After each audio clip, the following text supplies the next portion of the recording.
The second season of The Count's Youngest Son is a Player kicks off right here. If you missed Season 1, you can catch up using the link in the I button or in the description below. Now, let's dive into today's recap. Sometime later, the scene transitioned to the conference room, where Kane stood before a gathering of key figures, delivering his report. That's all for now, he concluded. We've detected abnormal activity in 3 separate territories. Based on multiple eyewitness accounts, a mysterious night order, comprising dozens of unidentified knights, was seen driving out monsters and securing the main roads. Hearing this, Raoul's expression grew serious as thoughts raced through his mind.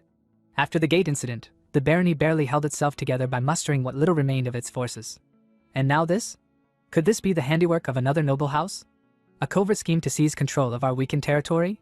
Breaking his silence, Raoul asked. Were you able to determine which knight order they belonged to?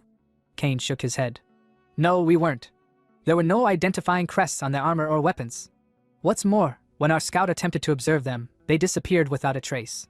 Raoul's brow furrowed in thought. That's strange. Knights take immense pride in the houses they serve. For them to conceal their crests, something's not right. Kane continued, his tone laced with concern. There's no way a barony could independently mobilize such a large number of knights. This operation must have a backer, or at least an accomplice. Raoul pressed further. Have any prominent houses or factions made suspicious moves lately? For now, Kane answered. The House of Duke Templeton and the House of Marquis Greer remain quiet. But that's to be expected, they rarely get involved in politics. However, the House of Marquis McNeil was notably swift in quelling the chaos in their region. In fact, there are reports that the Marquis himself took direct action, and some claim it looked as if they were prepared for it in advance. Raoul's gaze darkened. House McNeil. From Ashton's standpoint, Randall may be a nuisance, but from the kingdom's perspective, it's McNeil that poses the greater threat. Once, they betrayed the kingdom. When the Empire invaded, House Templeton led the resistance. But McNeil? They refused to join the alliance, and instead sided with the Empire. Thanks to an internal whistleblower, we managed to avoid catastrophe. But the power vacuum left in the aftermath was inevitable. The question is, when exactly did the Empire turn them? If contact hasn't been re-established yet, we might still have a chance to sway them back. But if they've recommitted to the Empire, then we'll have no choice but to sever ties entirely. Kane resumed. In conclusion, the most suspicious parties are the House of Marquis McNeil, the House of Count Randall, and Viscount Jaden, whom you specifically mentioned, Master. There's something off about him as well, Raoul asked. Right, and what about my uncle? What is he doing now? It appears he recently returned to the capital, Kane replied.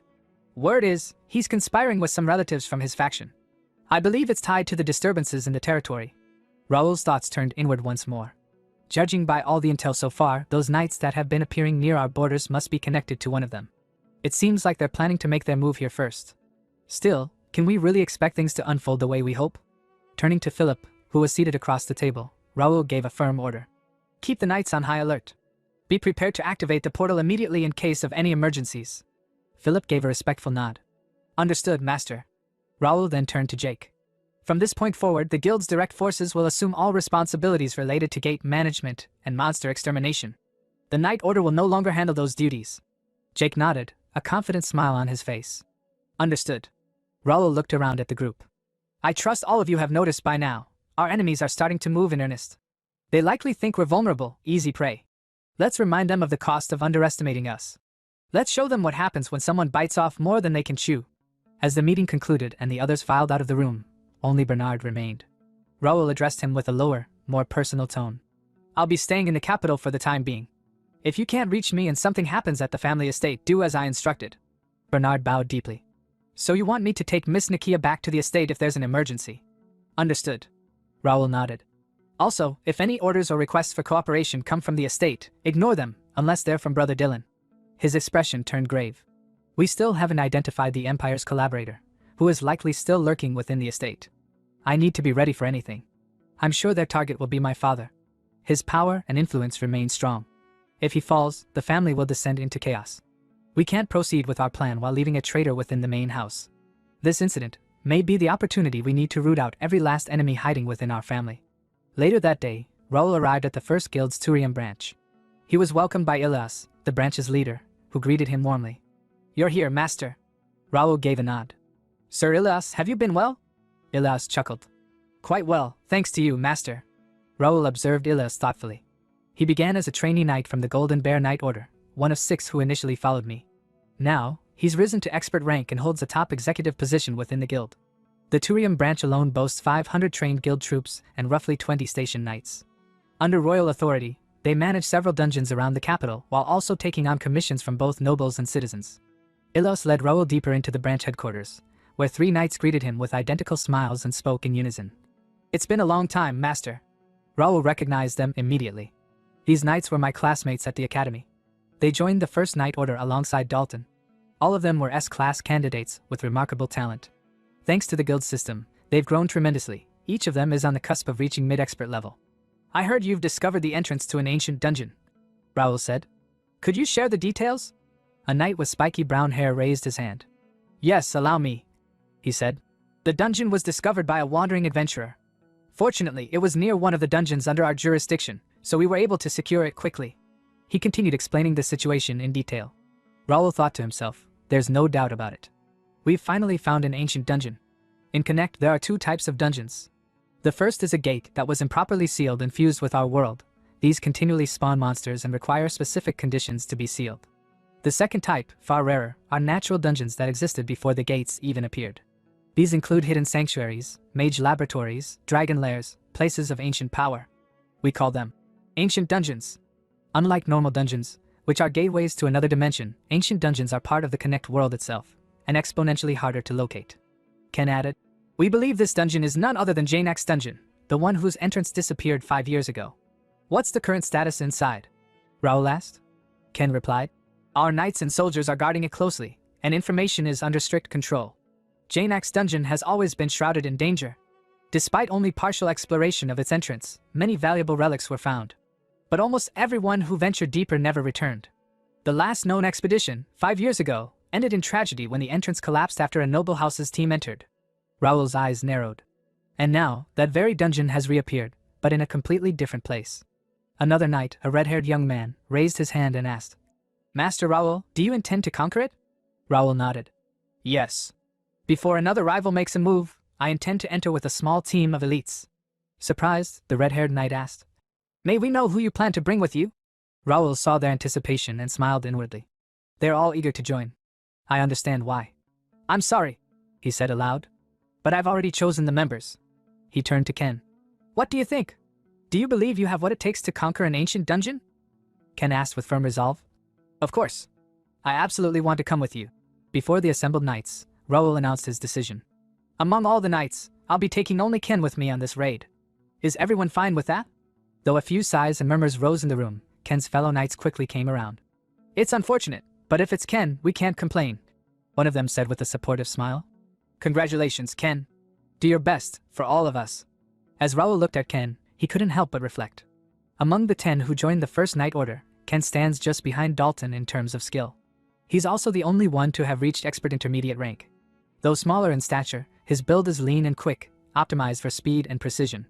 But more than that, it's his mana control, elegant and highly refined, that allows him to push beyond physical limits. He's not just a strong choice, he's the linchpin of this dungeon raid. I'm already looking forward to seeing what he'll achieve in the ancient dungeon.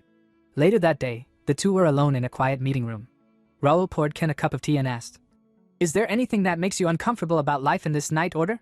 Ken replied without hesitation. "Not at all, Master.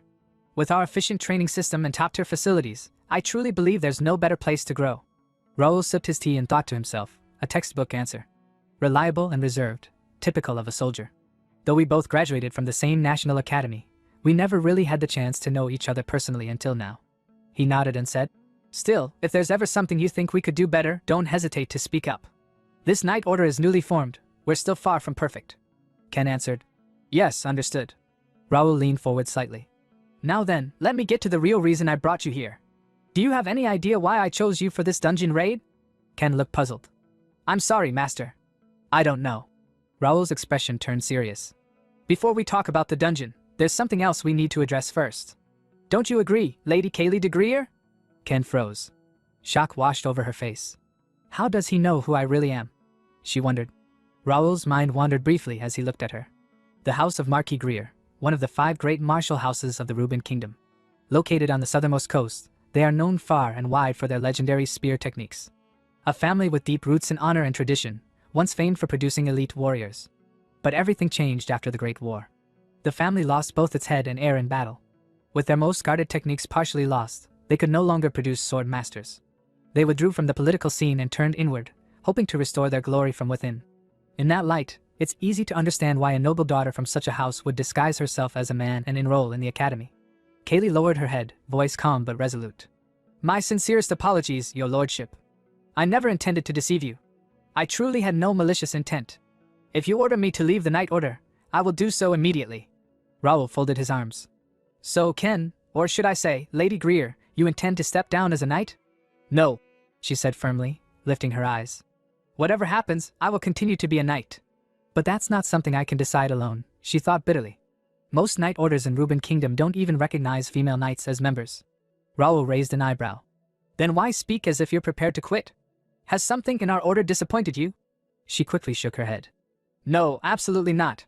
But, Master, when you said I could stay, did you mean it? Raoul gave a short laugh. Isn't it obvious? What kind of knight order would let go of someone who reached expert intermediate rank as a teenager? Kaylee hesitated. But I'm a woman. And I belong to the House of Greer, which is a direct rival to your House of Ashton. That doesn't matter to me, Raoul said without blinking. Even if there are problems, I'll take full responsibility for accepting you. Her voice trembled slightly. So, you're saying my gender and lineage don't matter? Raoul met her gaze. What matters is your will. Moved beyond words, Kaylee rose from her seat, then dropped to her knees before him. I, Knight Ken of the House of Marquis Greer, once again pledge my loyalty to you, Viscount Raoul de Ashton, my master. Raoul also rose, stepping forward. Placing a hand gently atop her head, he said solemnly. I, Raoul, master of the First Knight Order, accept your loyalty, and vow to fulfill my duty as your commander. As she knelt before him, Raoul thought to himself, at last. The very talent I sought at the academy. It was never just Kaylee, it was Ken. The first female knight to reach master rank and connect. A prodigy with S-rank potential. Even though fate twisted things and she ended up under Dalton's wing first, I'm glad we're finally here. Looking up, Kaylee asked hesitantly. Then, what should I do now? Should I reveal my true identity and gender to everyone? Raoul shook his head gently. I'll leave that to your judgment. You can stay as you are or come forward. It's your choice. A soft sigh of relief escaped her lips. Then, I'd like to stay as I am. As Ken. Raoul smiled. All right. Now shall we return to our original topic, the dungeon raid? After completing their preparations, Raoul's party arrived at the entrance of the ancient dungeon. Several knights who had escorted them paused at the threshold. This is where we stop, master, one of them said. We wish you the best of luck. Raoul turned to them, giving a respectful nod. Very well. Thank you all for your guidance. Raid team, this way. Josh bounced on his heels in excitement. I can't believe I was chosen for the dungeon raid team. It's truly an honor, master. Going on missions like this always gets my heart racing. He then pulled something from his bag. Look, I even brought the magic lamp you left in my care. Raoul chuckled. It's good to see you fired up, Josh. But this time, I brought something better than the lamp. With a wave of his hand, Raoul summoned Ravel, the forest fairy. She fluttered into the air, sparkles trailing behind her, and immediately cast a spell. Leave the lighting to me, she said cheerfully. Suddenly, the dark dungeon corridor lit up with a warm green glow. The faint shimmer of ancient magic danced along the walls. Everyone looked around in awe. The ancient dungeon, with all its mystery and danger, now seemed almost alive with energy. Raoul gestured forward. That should be enough. Shall we begin our raid on this ancient dungeon? Sometime later, as the party ventured deeper into the ancient dungeon, an unexpected threat appeared.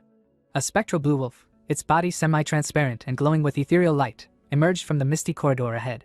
Ken instinctively thrust his spear forward with precise force, aiming directly at the wolf's core. But instead of wounding it, the spear simply passed through as if slicing through fog. The spirit beast let out a low, haunting growl before retreating silently into the depths of the dungeon. Frustrated but composed, Ken lowered his weapon and thought, this is tricky. Just like Master said, this dungeon is truly unlike any other. Most of the monsters we've encountered are spirit type, and physical attacks barely affect them. If that's the case, then the only real weakness must be psychic powers. Just as the realization settled in, Raoul, further ahead, extended a hand, his eyes narrowing. A burst of invisible force pulsed outward, striking down another spirit wolf in a single, decisive blow. The creature let out a distorted cry before vanishing into nothingness. After dispatching the threat, Raoul closed his eyes briefly, concentrating as the mana around him shifted subtly. Then, without looking, he spoke. Josh! Touch the corner of that wall to your left. Josh blinked in confusion but obeyed. As his fingers brushed against the rough stone, the wall rumbled slightly. With a soft grind of ancient mechanisms, a hidden door slid open, revealing a narrow passageway shrouded in glowing mist. Seeing the hidden entrance, Ken's eyes widened. A secret passage. How does Master see through the dungeon's tricks so easily? But Raoul already knew what Ken was wondering. He thought to himself, of course I can see through it, because I've been here before. In my past life, Janak's dungeon was the very first dungeon I ever cleared. Back then, it was considered a high difficulty labyrinth that many had failed to conquer. But I succeeded because I wasn't an ordinary warrior, I was an esper. This dungeon wasn't designed for just anyone. It was a proving ground built specifically for those with psychokinetic powers. Janak himself, once revered as the ancient fist master, or the combat master, was an esper. As espers vanished from the continent of Connect, so too did the ability to clear this place. And his closest companion back in the day was none other than the ancestor of House Greer. They pressed deeper into the heart of the dungeon, when suddenly, the narrow path gave way to a vast, open area. Before them stood an enormous stone mansion under a ceiling of enchanted sky, as though they had emerged outside. Josh gasped. Wait, did we come outside somehow? Is this place still part of the dungeon? Raoul looked around, eyes scanning the grand structure. Yes, it's exactly like I remembered. You can never predict what you'll find in an ancient dungeon. This mansion was part of it too. Ken's gaze fell on the stone walls, the carvings, the architecture. Something about the building tugged at his memories. This place, it looks so familiar. Master, over there!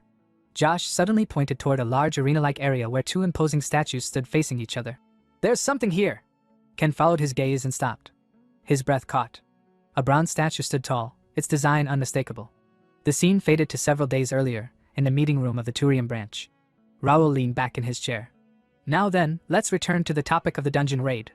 Ken, you've heard the rumors, haven't you? About the hidden treasure left behind by the ancestor of Marquis Greer in Janak's dungeon? Ken nodded gravely. Yes. In fact, most of the artifacts unearthed in past expeditions were related to House Greer. The Marquis attempted multiple raids over the years whenever the dungeon reappeared. But the cost was devastating. Few ever made it back. His tone turned somber. The most recent attempt was 5 years ago. My older brother Sean Greer, the heir of our house, led that expedition. When news reached the Academy of the Dungeon's discovery, he mobilized his escort knights and soldiers and rushed there. But he never came back. Ken clenched his fists. Master, no matter what, I must go. I have to reach that place, for my brother's sake, and for my family. Now back in the present, Ken stood frozen, staring at the bronze statue. Raoul looked over. What do you think? Could the rumors have been true? Ken stepped forward, voice firm. Yes. I'm certain of it. That's him. That's Jeremiah de Greer, the founder of the Greer Marquis. The three of them approached the statues together. But just as they stepped closer, a glowing system window appeared in front of Raoul. Warning, this is a forced quest area. Unauthorized entry may result in death. Recommended qualifications, spear technique rank B or higher. Proficiency level, 1 or above. Bloodline holder from House of Marquis Greer. Seeing the message, Raoul turned to Ken and gave a confident nod. Looks like it's finally your turn. Can I trust you to handle it? Ken nodded, determination burning in his eyes. Please, Master. Leave it to me. He stepped forward slowly, approaching the statue of Jeremiah de Greer. As he entered the activation range, the statue's eyes gleamed with light. It began to move. With a metallic echo, the statue's arm swung its spear wide, and a deep voice boomed through the chamber. Who dares disturb my eternal sleep? Ken immediately assumed a combat stance, spear raised in front of him. I am Ken, of the Greer Marquis. I request the teachings of the family's founder. The statue let out a low chuckle. So you carry our name. I won't go easy on you. Show me if you're worthy. In a blink, the statue lunged. Spear strikes rained down with impossible speed, testing Ken's defense. Blocking furiously, Ken's mind focused on every movement. There's no mistake, this is the legendary Greer technique, Fury Wave. I have to watch carefully. I can't afford to miss even a single move. As the clash echoed through the arena, Raoul turned his attention to the second statue nearby, that of Janak himself. He smiled faintly. Then I'll leave this to Ken and take care of my part. As Raoul stepped closer to the towering statue of Janak, a familiar system window flashed before his eyes. Warning, you are entering a forced quest zone. Unauthorized entry may result in death. Recommended requirements, combat skill, rank B or higher, intermediate level +1, psychic skill, rank B or higher, intermediate level +1. Suddenly, the eyes of the Janak statue glowed with life. The stone began to crack and shift as the ancient figure awakened with a powerful voice that echoed across the chamber. Who dares disturb my long slumber? His gaze fell on Raoul and the tiny forest fairy, Ravel, hovering at his side. Janak let out a deep chuckle. A fairy and a fledgling psychic? How amusing. Very well. If you can endure my trial, I shall reward you accordingly. Do you accept the challenge? Raoul raised his head confidently. I will.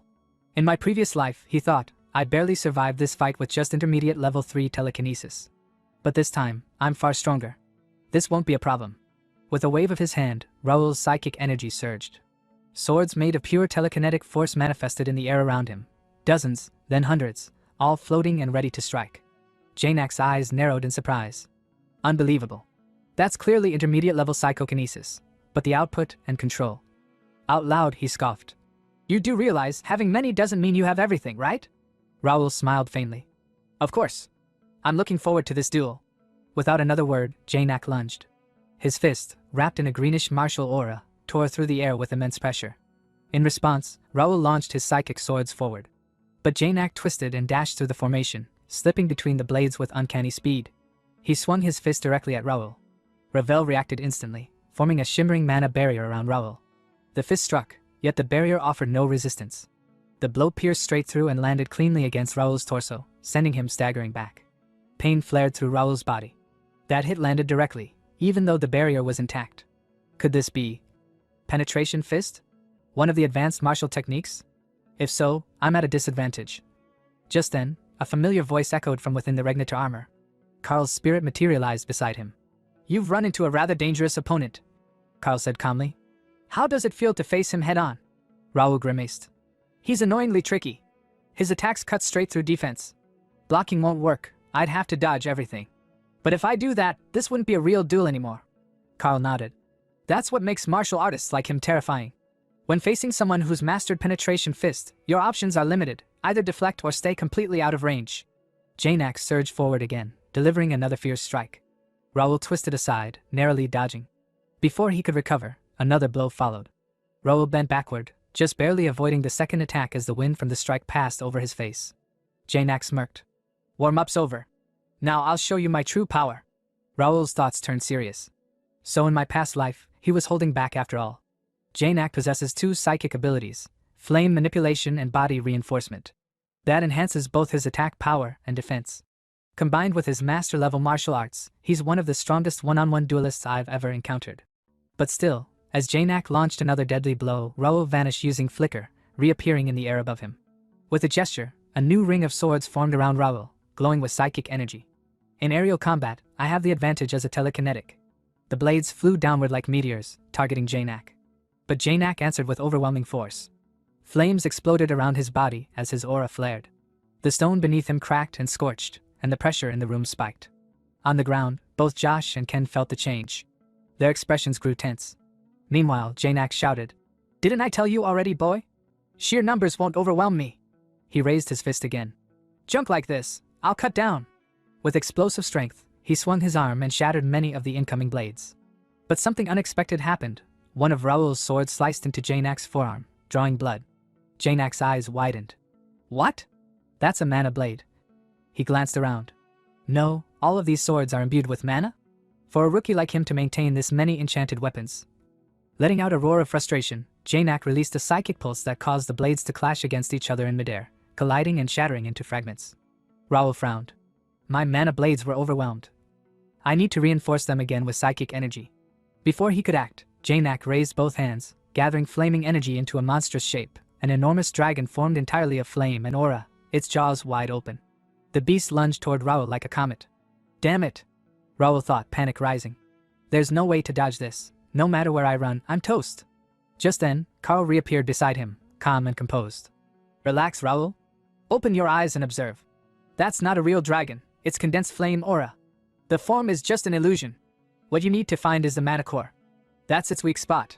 Raoul's eyes sharpened, focusing. He scanned the flaming dragon, and then saw it, a swirling orb of concentrated mana at the center of its mouth. There it is.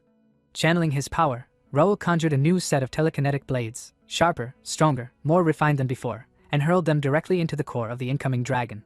A massive explosion erupted midair. Flames surged, smoke filled the air, but as the dust settled, Raoul emerged from the smoke, unharmed. Janak stared at him in disbelief. His mouth opened slightly, and he muttered, I have to admit it. You've surpassed a level I can judge. He slowly lowered his fist and bowed his head slightly. This duel is your victory.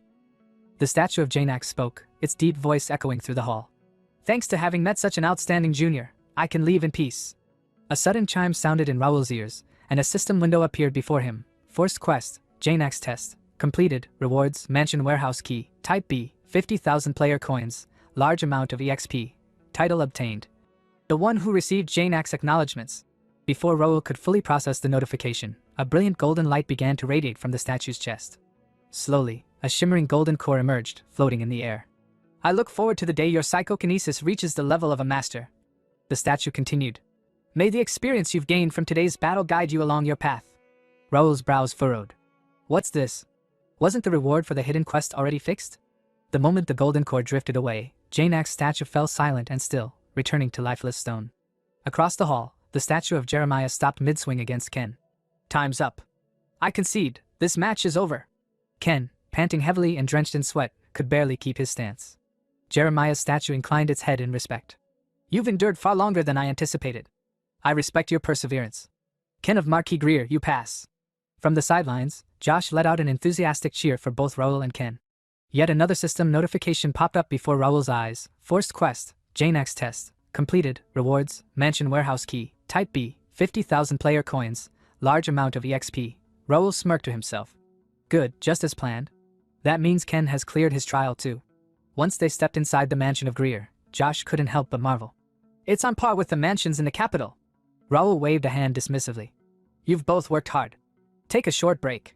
I'll contact you through guild communications when I need you. Until then, rest in your rooms. Yes, master. Thank you for your hard work. Josh and Ken replied before heading off. As their footsteps faded, Raoul placed his hand on a table and opened his system interface. Alright, time to sort through the rewards. A window displayed the details. Title: The one who received Janex acknowledgements. Grade S. Effect: increases combat power, psychic skill strength, and skill proficiency by 20%. Raoul tilted his head thoughtfully. Not bad, though a swordsmanship buff would have been nice. Well, I can always get that somewhere else. From his inventory, he pulled out the golden core. Item: Janex Spiritual Core, Grade S. Effect: enhances certain psychic abilities of the consumer. A special core left behind by Janex for future generations. Grants unique powers based on the consumer's choice. Raoul froze for a moment, stunned. An S-grade core? In my previous life, the first dungeon clearer only got Grade B, and everyone after that received Grade C. Without hesitation, he swallowed the core whole. Golden light flared across his body. You have consumed the S-grade Spiritual Core, Janex Spiritual Core. The core's effects are spreading throughout your body. Choose 2 growth effects suited to your aptitude. 3 new system windows materialize before him. Psychokinesis, Power Growth, increases the total movable weight by 10 times. Psychokinesis, Control Growth, increases the number of manipulable objects by 10 times and improves fine control. Psychokinesis, Range Growth, doubles both detection and spirit projection range. Raoul's eyes widened. I have to choose between these? That's insane. Taking a deep breath, he analyzed each. Power boosts the weight I can move and the speed of heavy objects. Control lets me handle more objects simultaneously and with precision.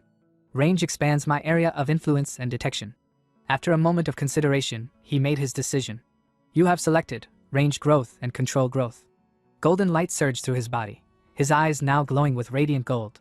Every object in the room rose into the air under his will, spinning and floating in perfect harmony. So this is how it feels. This sensation is completely different from when I reached Meister level in my past life. Honestly, I could crush the past life me in a psychic duel right now, and not just maybe, but definitely. With a thought, everything returned neatly to its place. Just then, he sensed a faint but unusual aura. Come to think of it, just as I got a hidden reward, Ken must have gotten one from Jeremiah. That ring and spear, looks like he awakened his abilities. Good for him. A smile touched his lips, until Josh burst into the room, face pale and breathless. Master! There's a big problem. Raoul turned sharply. What happened? Josh swallowed hard. I was walking around the back of the mansion during break, and I found something. A place that looks like a graveyard. A little later, Raoul, Ken, and Josh hurried toward the rear grounds of the mansion. The air was heavy, and an unsettling silence blanketed the area. As they rounded the last corner, the sight before them made them all tense. Hundreds of human skeletons lay scattered across the ground, bleached and brittle with age. Raoul's gaze swept over the grim remains. He turned to Ken, his voice low and grim. It's even more horrific than I expected. There's something in particular you're looking for, isn't there? Ken nodded solemnly. Yes, master. Without another word, Raoul stepped forward, extending his right hand toward the field of bones. His thoughts focused inward. Let's use the spiritual core's effect. An invisible wave pulsed outward, scanning the skeletal remains one by one. His senses sifted through the dead until something caught his attention. There, nestled on the finger of a golden-armored knight's skeleton, was a distinctive ring. Raoul recognized it instantly. The crest belonged to the house of Marquis Greer. Raoul stepped toward the armored corpse. The faint glint of gold contrasted with the weathered bones. Behind him, Ken's eyes widened as he fell to his knees, despair written across his face. Moments later, Josh approached, holding a bundle of weathered papers. "Master, we found this right beside the corpse." Raoul took the documents and began to read. The ink was faded, but the writing was still legible. September 7th, I heard from Fabian about Jane's dungeon. We've never gotten along, not since I took the top spot in the entrance exam. It's suspicious he'd offer me this kind of information. September 10th, Fabian of House McNeil says he wants to make amends. He proposed we tackle the dungeon ourselves. No adults, no interference. September 12th, after some thought, I agreed. Waiting for my family's support would take too long. I've decided to reclaim our family's secret art on my own. September 15th, we entered the dungeon with my escort knights and private soldiers. Progress was smooth. Fabian was cooperative. September 19th, something is wrong. The dungeon teems with spiritual entities. Physical attacks are useless. September 21st, I've been betrayed. Fabian and his party vanished during the night. Even the hired guide and priest are gone. It must have been prearranged. We later found the guide and priest's bodies. Fabian must have done it. The entrance has disappeared. Only one knight remains with me. I must make it back to Kaylee. Damn this cursed dungeon. Raoul lowered the paper. The rest is illegible. It seems his mind had already begun to break. Ken rose slowly, trembling with rage. His eyes burned a deep, furious red. Raoul's thoughts sharpened. Fabian of House McNeil. I've heard of him. The late-born son of Marquis Clifford de McNeil, the axe master himself, born when the Marquis was already past 40. Not gifted, yet spoiled beyond reason. The Marquis even created a knight order for him. Wait, why does this sound so much like my own story? Turning to Ken, Raoul spoke with measured sympathy. I'm sorry for the tragedy here. As for Fabian of House McNeil. Ken cut him off, his voice steady despite his fury. I have already pledged my loyalty to you, Master. I will not tarnish your name over personal vengeance. But if conflict with House McNeil ever comes, please allow me to stand at the front. Raoul paused for a moment, then nodded. I swear it. You will have your chance to take rightful revenge, but you must do it with your own strength. Ken bowed his head. Thank you, Master. I will never bring dishonor to your name. Raoul's eyes narrowed slightly. Eliminating Fabian won't be difficult, but there's no need to rush. Sooner or later, House McNeil and I will clash. They're not the only ones who can scheme. When the time comes, I'll repay them in full. In the weeks that followed, the dungeon expedition concluded. Jane's dungeon was relocated entirely to Calyp's territory, possible only because Raoul had received an extraordinary reward, Jane's Dungeon Core, Grade EX. Effect, grants administrative control over the ancient dungeon. Jane's Dungeon. Function, create or seal entrances at any location. Warning, destruction of the core will annihilate the dungeon entirely. The existence of ancient dungeon cores was among the most closely guarded secrets in the world. Even Raoul, once the operator of an intelligence cafe, had never heard of them. Using the core, Raoul salvaged every remaining treasure from the dungeon and reconfigured it into a personal training ground, complete with the guidance of 2 ancient masters. Even Bernard, the wind mage, used it to elevate his psychic abilities to a higher level. Now, Raoul's focus shifted to strengthening the knights and readying his forces for the inevitable conflicts ahead. 1 month later, Mira First Guild Academy, Dalton greeted him warmly. Long time no see, Raoul. It's been a while. Raoul replied with a faint smile. How are the trainees? You mean the foreigners? Their growth rate is astounding. Now I see why you're so interested in them. Dalton, both headmaster of the academy and the swordsmanship instructor, oversaw their training personally. And the guild recruitment? Raoul asked. I've been focusing on the talented ones, but fewer people are interested than I expected. That's fine, Raoul said. Just make sure you secure the ones I named. Of course, Dalton replied. I won't take my future subordinates lightly. Raoul thought back to a special item he had obtained long ago, a rare consumable from a main scenario quest that allowed the creation of a second guild, bypassing the rule that each person could only join one. With it, he would form the Purple Guild, a secret player-only organization rivaling the First Guild in power. I'm counting on you, Raoul told Dalton. I'll give you most of the Purple Guild's authority. Dalton smirked. Leave it to me. Those old lords won't even imagine we're building something like this in secret. With that, Dalton departed. Alone now, Raoul's form shimmered, shifting into the appearance of Bei Dohayan. Then, time to update today's record. Sometime later, a student from the First Guild Academy burst into one of the classrooms, his face flushed with excitement. Hey! Big news! Bei Dohayan just showed up at training arena number 1. he shouted. The room stirred instantly. Really? One student exclaimed. How high is he planning to push his score this time? Another jumped from his seat. Let's go! If we're lucky, we might even get a party play with him. It had already been 2 months since the Academy's first batch of students enrolled. 600 of them were being rigorously trained under the Academy's specialized methods, and their skills were improving at an extraordinary pace. Among the many programs offered, one stood out as the Academy's pride: virtual battles via the Illusion Magic Circle. This system could create complex, lifelike battle environments filled with monsters, designed to evaluate a student's ability in real combat scenarios. Every week, the students' performances in these simulations were compiled into a ranking list. The final graduation exams would also use the same system, making it a vital part of their training. But since the program's launch, one thing had remained constant: the number 1 spot had never changed. The undisputed top ranker was Bae Do-hyun, a name synonymous with dominance. His position in the Academy wasn't just first place, it was untouchable. Training Arena number 1 was alive with the sound of combat. Inside, Bae Do-hyun was cutting through monsters with effortless precision, each strike clean and decisive. Outside, students huddled around the ranking display. Whoa, one student said, wide-eyed. That monster just broke another record. I thought we were finally catching up this time. Another muttered in frustration. A third asked, he barely even shows up to classes. How does he keep getting scores like that? Even the instructors have acknowledged him. A fourth replied. Rumor says he's busy running missions for the first guild. Moments later, Bae Do-hyun stepped out of the training room. At once, ranked students like Blake hurried over. You're sparring today, right? Blake asked eagerly. How about with me? Before Bae Do-hyun could answer, another student cut in. Don't be ridiculous. Someone behind Blake scoffed. I booked him last week. That person was promptly shoved aside by Wang Tianming, who declared. Move aside, everyone. Today, I'm going to avenge my last defeat. Bae Do-hyun let out a tired sigh. Don't you guys ever get tired of this? He asked. Wang Tianming smirked. Not until I beat you.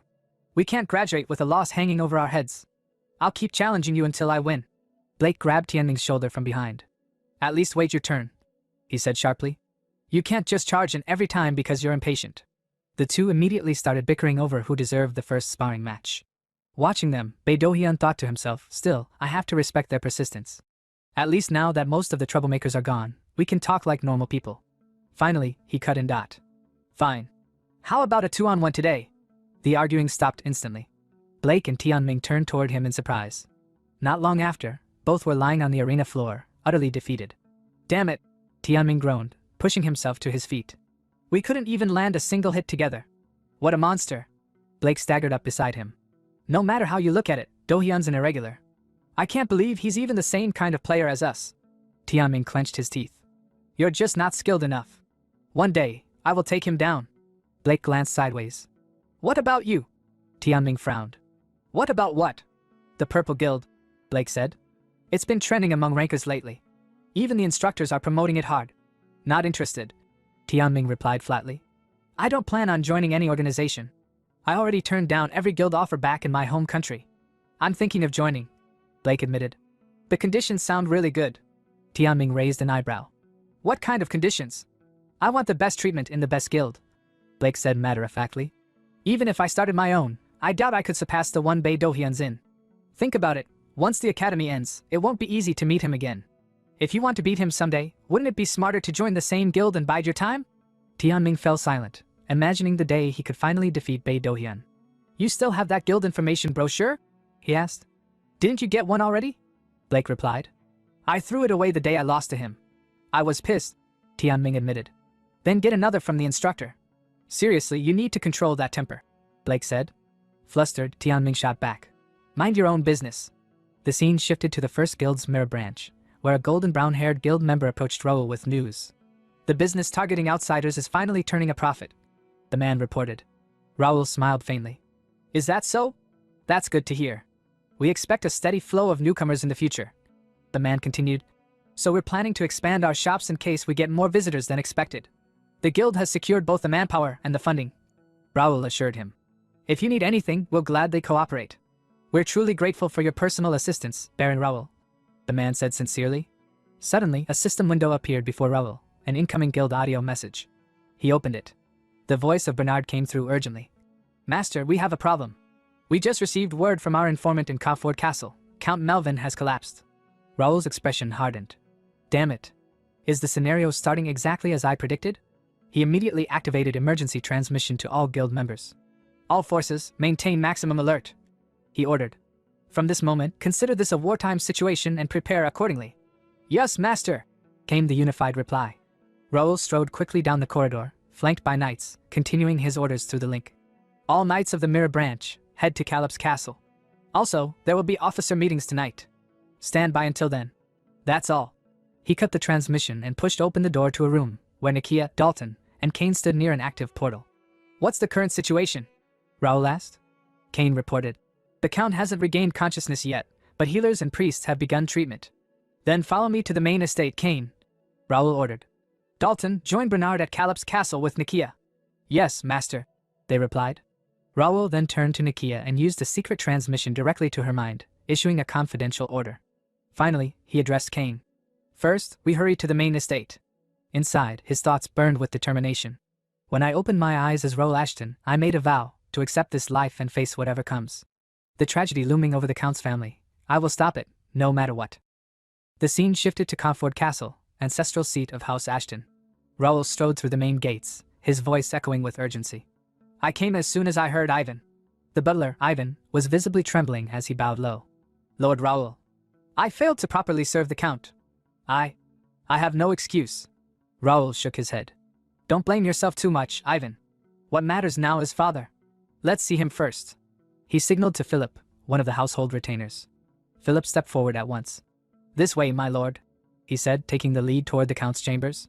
As they approached, Raoul noted the armored knights standing guard before the door. He recognized immediately the family crest emblazoned across their breastplates. Without a word, he entered. Inside, Count Ashton lay unconscious upon his bed. The room smelled faintly of incense. A healer and a priest stood nearby, tending to him.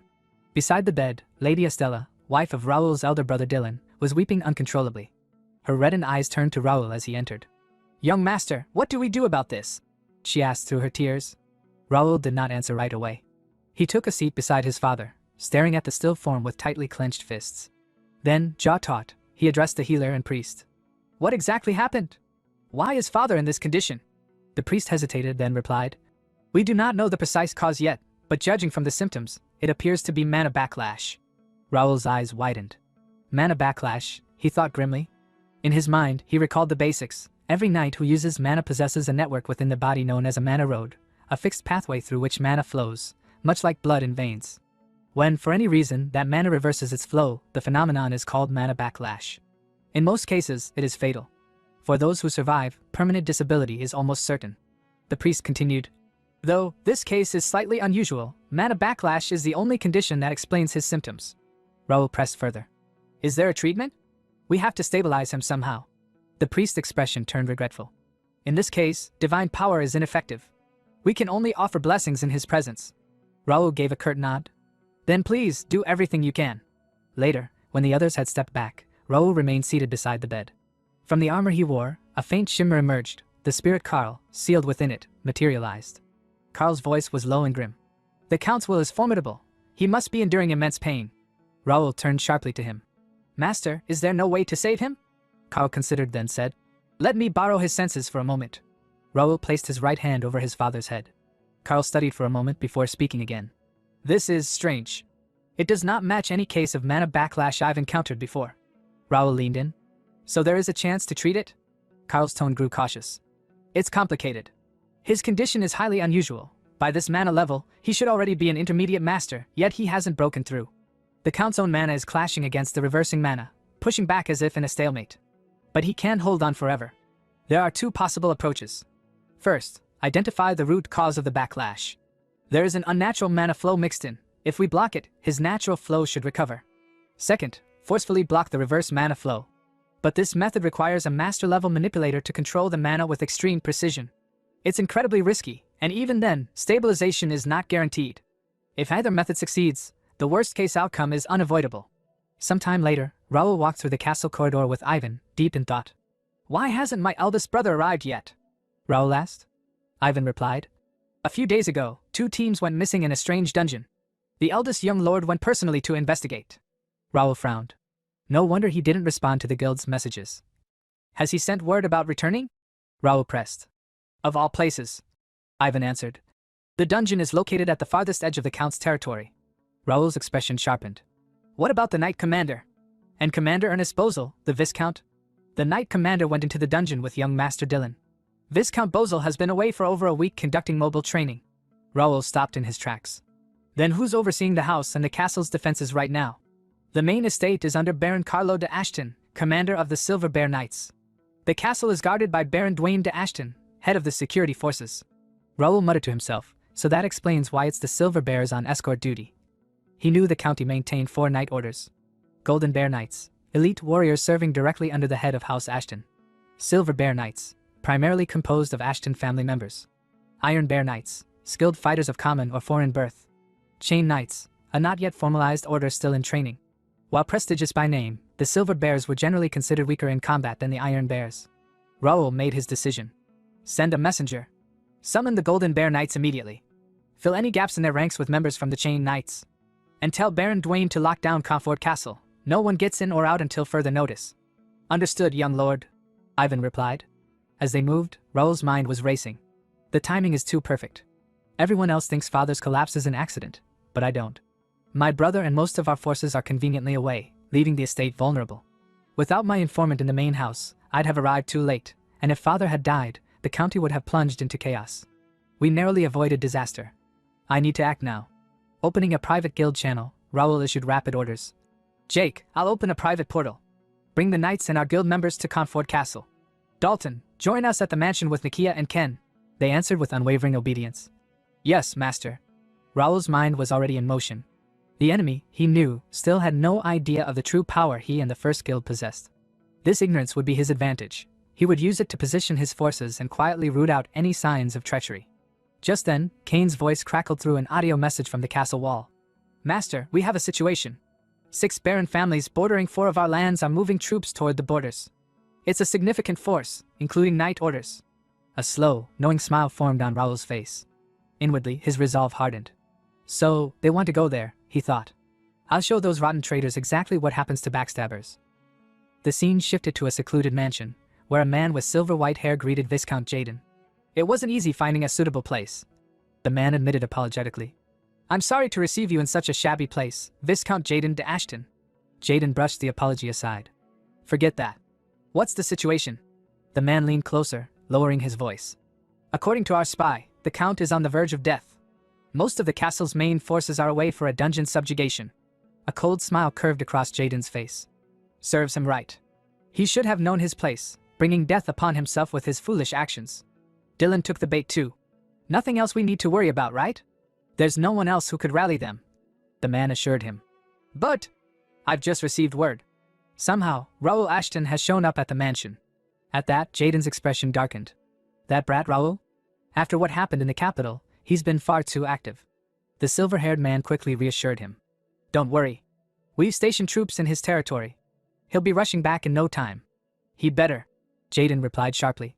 We paid a lot to move those worthless pawns. Keep a close eye on him and report to me immediately, he replied. Yes, sir. Jaden then turned toward his assembled knights. His voice carried with authority as he declared. Men, you've waited long enough. Our great cause has finally begun. This is the crucial task of setting the Ashton line straight. Let us drive out the vile ones who disrupted the family's order, and we will rewrite Ashton's history with our own hands. The knights roared behind him, raising their hands in unison. Those of the Count's line. Jaden thought darkly. I'll tear them down from top to bottom. Meanwhile, at Comfort Castle, Raoul was making preparations. Then I'll be counting on you, he said. Leave it to me, my lord, replied Weiran, a senior knight of the Golden Bear Knights, the man Raoul considered the best choice for the task at hand. Raoul reflected inwardly that Weiran's loyalty and strength made him the ideal guardian.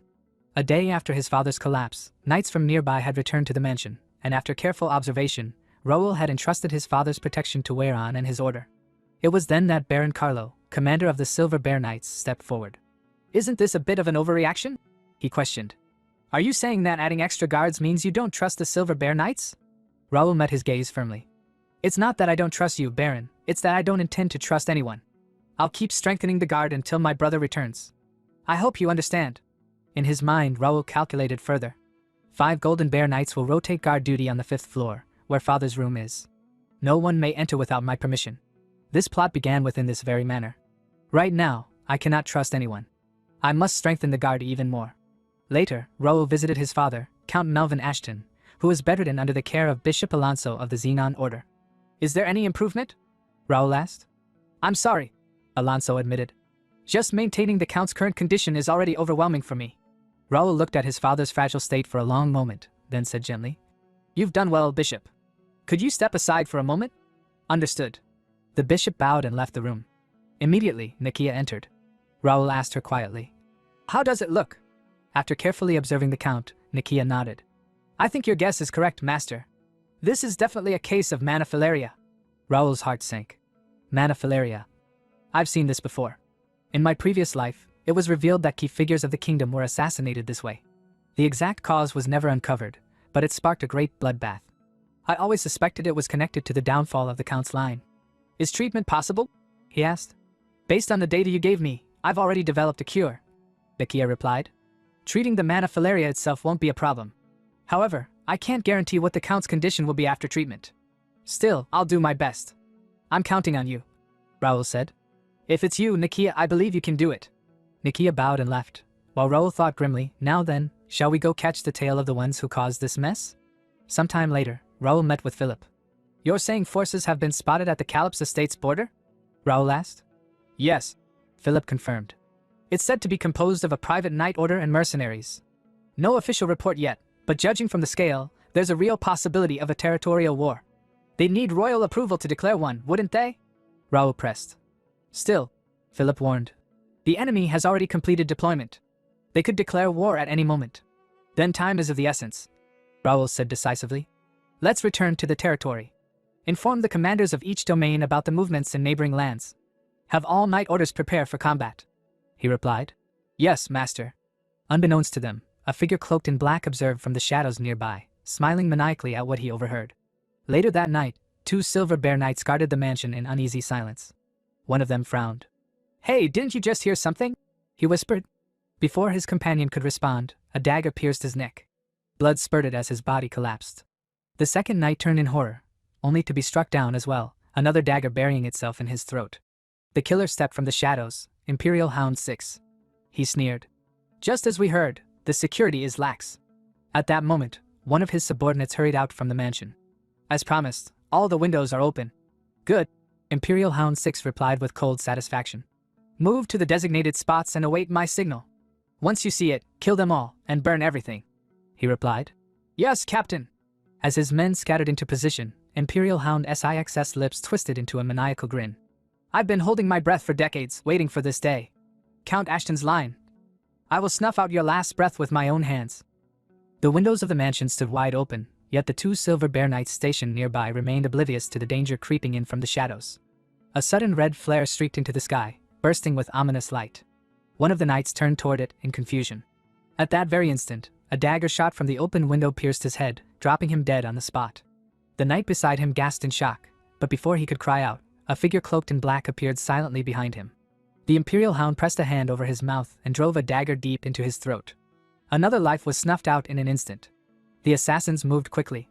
2 of them slipped into the room beyond, where Dylan's wife, Lady Estella, lay sleeping on her bed. The sound of footsteps stirred her from her slumber. She opened her eyes, but before she could react, a handkerchief soaked with a drowsy, chemical scent was pressed against her mouth. She struggled desperately, but within moments her body went limp, and she fell into an enchanted sleep. The Imperial Hounds carried her to their leader, Imperial Hound 6. His cold eyes scanned her before he asked sharply, Are you sure this is the target? No doubt about it, one of the kidnappers confirmed. A low, satisfied laugh escaped him. Everything's going smoothly. Starting tonight, the Count's house will walk the path of ruin. At his order, one subordinate slung Lady Estella over his shoulder and leapt from the window, carrying her away into the night. Imperial Hound 6 lingered, gazing out at the chaos unfolding below. Things are going so well, perhaps I should watch a little longer. It should be about time for the signal. His anticipation was rewarded. Flames erupted across the mansion as another flare burst in the sky. The Silver Bear Knights, finally realizing the danger, shouted, Enemy! We're under attack! But the defenders were outmatched. The Imperial Hounds carved through them with merciless precision, moving faster and striking harder than the knights could hope to withstand. Fire spread rapidly through the halls, smoke twisting into the night sky. Imperial Hound 6 smiled faintly and turned down the corridor. Good. That's enough chaos. Let's head to the next target's location. He reached another chamber and pushed open the door, only to be met by the sharp metallic tang of blood. His nose wrinkled. "I told you to keep it under control," he barked at his subordinates. "How many times did I say the target mustn't be harmed?" Before his fury could settle, a blade sliced through the air toward him. Instinct saved him. He leapt back, dodging the strike. What he saw froze him. 3 of his men lay lifeless on the ground, and standing above them was Philip, his sword gleaming in the firelight. "Was there such an order?" Philip asked coldly, lowering his blade into a ready stance. "Guess I didn't hear it." Imperial Hound Six's eyes narrowed. "Damn it. That man. I thought he went back with Raoul. Something's wrong. We'll retreat for now." He spun on his heel and fled through the smoke-filled corridors. Glancing back, he saw Philip had not pursued. Relief flickered through him. Luckily, he's not chasing us. So, protecting the target really is his priority. Looks like Raoul secretly kept troops hidden. Foolish bastard. Even so, tonight will still be our victory. Later, within a meeting room, tension boiled over. Whereon, a Golden Bear Knight slammed his fist onto the table. "Just how was the guard set for such a disaster to happen?" he roared. Baron Carlo, commander of the Silver Bear Knights, snapped back immediately. "What? Are you saying this is only the Silver Bear Knights' fault? The inner and outer security were your responsibility?" Weyron shot back. "This matter will be thoroughly investigated later, and responsibility will be taken. Try it if you can," Carlo snarled. "If you insult my knights who gave their lives in battle, I won't stand by quietly." Before the argument could boil over, Philip's sharp voice cut across the room. "That's enough. Both of you, stop this." Silence fell. Philip turned to a Silver Bear Knight nearby. "Report the damage." The knight bowed his head. "Yes, sir. In last night's attack, 30 guards were killed, and 5 Silver Bear Knights lost their lives. 1 annex burned down, half the East Garden was destroyed, and the main building suffered considerable damage. And amidst the chaos, Lady Estella was kidnapped." Weyron and Baron Carlo froze in shock. "What a disaster," Weyron muttered bitterly. "I have no face to see the Count, or young Lord Dillon." Philip's tone remained calm, though his eyes hardened. "What about their trail? Any word from the pursuit team?" "For some reason," the knight admitted, "after they left the inner castle, their tracks have been hard to follow." Philip nodded grimly. "Then let's do what we can first. Right after the incident, I ordered the guard captain to seal the gates. They shouldn't have escaped the castle yet. Sir Weyron, please continue to guard the Count with the utmost care." "Understood," Weyron replied. Philip turned to Baron Carlo. "I'll ask you again to secure the mansion. There might still be remnants inside. The attackers even smashed the outer portal last night. Clearly, it was to keep the Count's main forces from returning. There may very well be another attack. Everyone stay alert." The meeting ended, and the knights dispersed. As Philip stepped aside, he opened a private channel through the guild chat. "I carried out your orders, master," Raoul's voice answered from the shadows beyond. "Good work, Sir Philip. Soon, the real prey will take the bait. Now, it's time to deal with the rats." The scene shifted to a military tent lit by lanterns, where Viscount Jaden pored over reports and maps. Suddenly, Baron Tate burst through the flap, breathless with urgency. "News has arrived," he said. "Dylan Ashton and the Golden Bear Knights have just returned from the dungeon, Commander Jaden." Jaden's sharp gaze rose from the table. "Where are the enemies?" Baron Tate quickly spread a map across the desk, pointing to its markings. "The Commander-in-Chief and the Central Army of the Count's territory have already begun retreating from the Forbidden Zone's border. With the portal destroyed, they'll need at least 5 days to return, even at best speed. Meanwhile, we are east of Conford Castle, in Baron Bennett's territory. With cavalry, we can reach it in 2 days." Jaden studied the map, then asked evenly, "What is the current troop situation in Conford Castle?" "Given its size, it is not an easy target," Tate replied. 5,000 guard troops maintain order and security. 60 elite knights and about 100 chain knights have been confirmed. In practice, Jaden mused, we have only about 1,500 elite troops. Taking the castle quickly won't be easy. But even if the unexpected happens, the hostages we hold will serve their purpose. Baron Tate gave a thin smile. You mean the captives secured right under the Count's nose? Our collaborators must be very skilled to have pulled it off. It wasn't that hard, Jaden said coldly. A man unfit for the seat of Count sits there. You're right, Tate agreed. The current Count is far too soft. This is the time when your decisiveness and drive are needed, Commander. Jaden rose from his chair and strode out of the tent. His knights stood assembled outside, awaiting his command. One of them lifted a horn and blew a sharp, resonant call across the camp. Raising his hand high, Jaden declared, All troops, march immediately on Confort Castle. The story then shifted to the riverside, where Dylan and the Golden Bear Knights had halted to rest. Their horses drank deeply from the lake, while the men loosened their armor and sat in silence. Trevor de Hesse, commander of the Golden Bear Knights, approached Dylan, who stood brooding at the water's edge. "Do you feel a little better now?" he asked. Dylan exhaled heavily, shaking his head. "I'm still frustrated. I should have judged more carefully." "It's not your fault, young lord," Trevor said gently.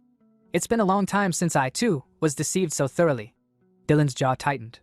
The reports of a peculiar dungeon, missing soldiers and knights, with procedures in place, there was no choice but for me and the First Knight Order to act.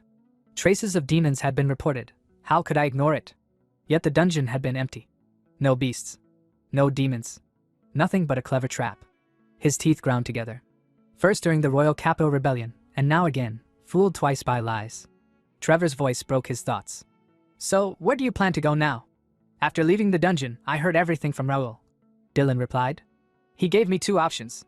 The main road splits ahead. One path leads straight to Confort Castle to rally scattered troops.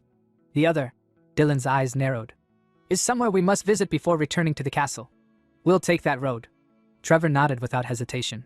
"Understood, Commander," Dylan called again, his tone quieter. "What do you think of Raoul, the third young lord?"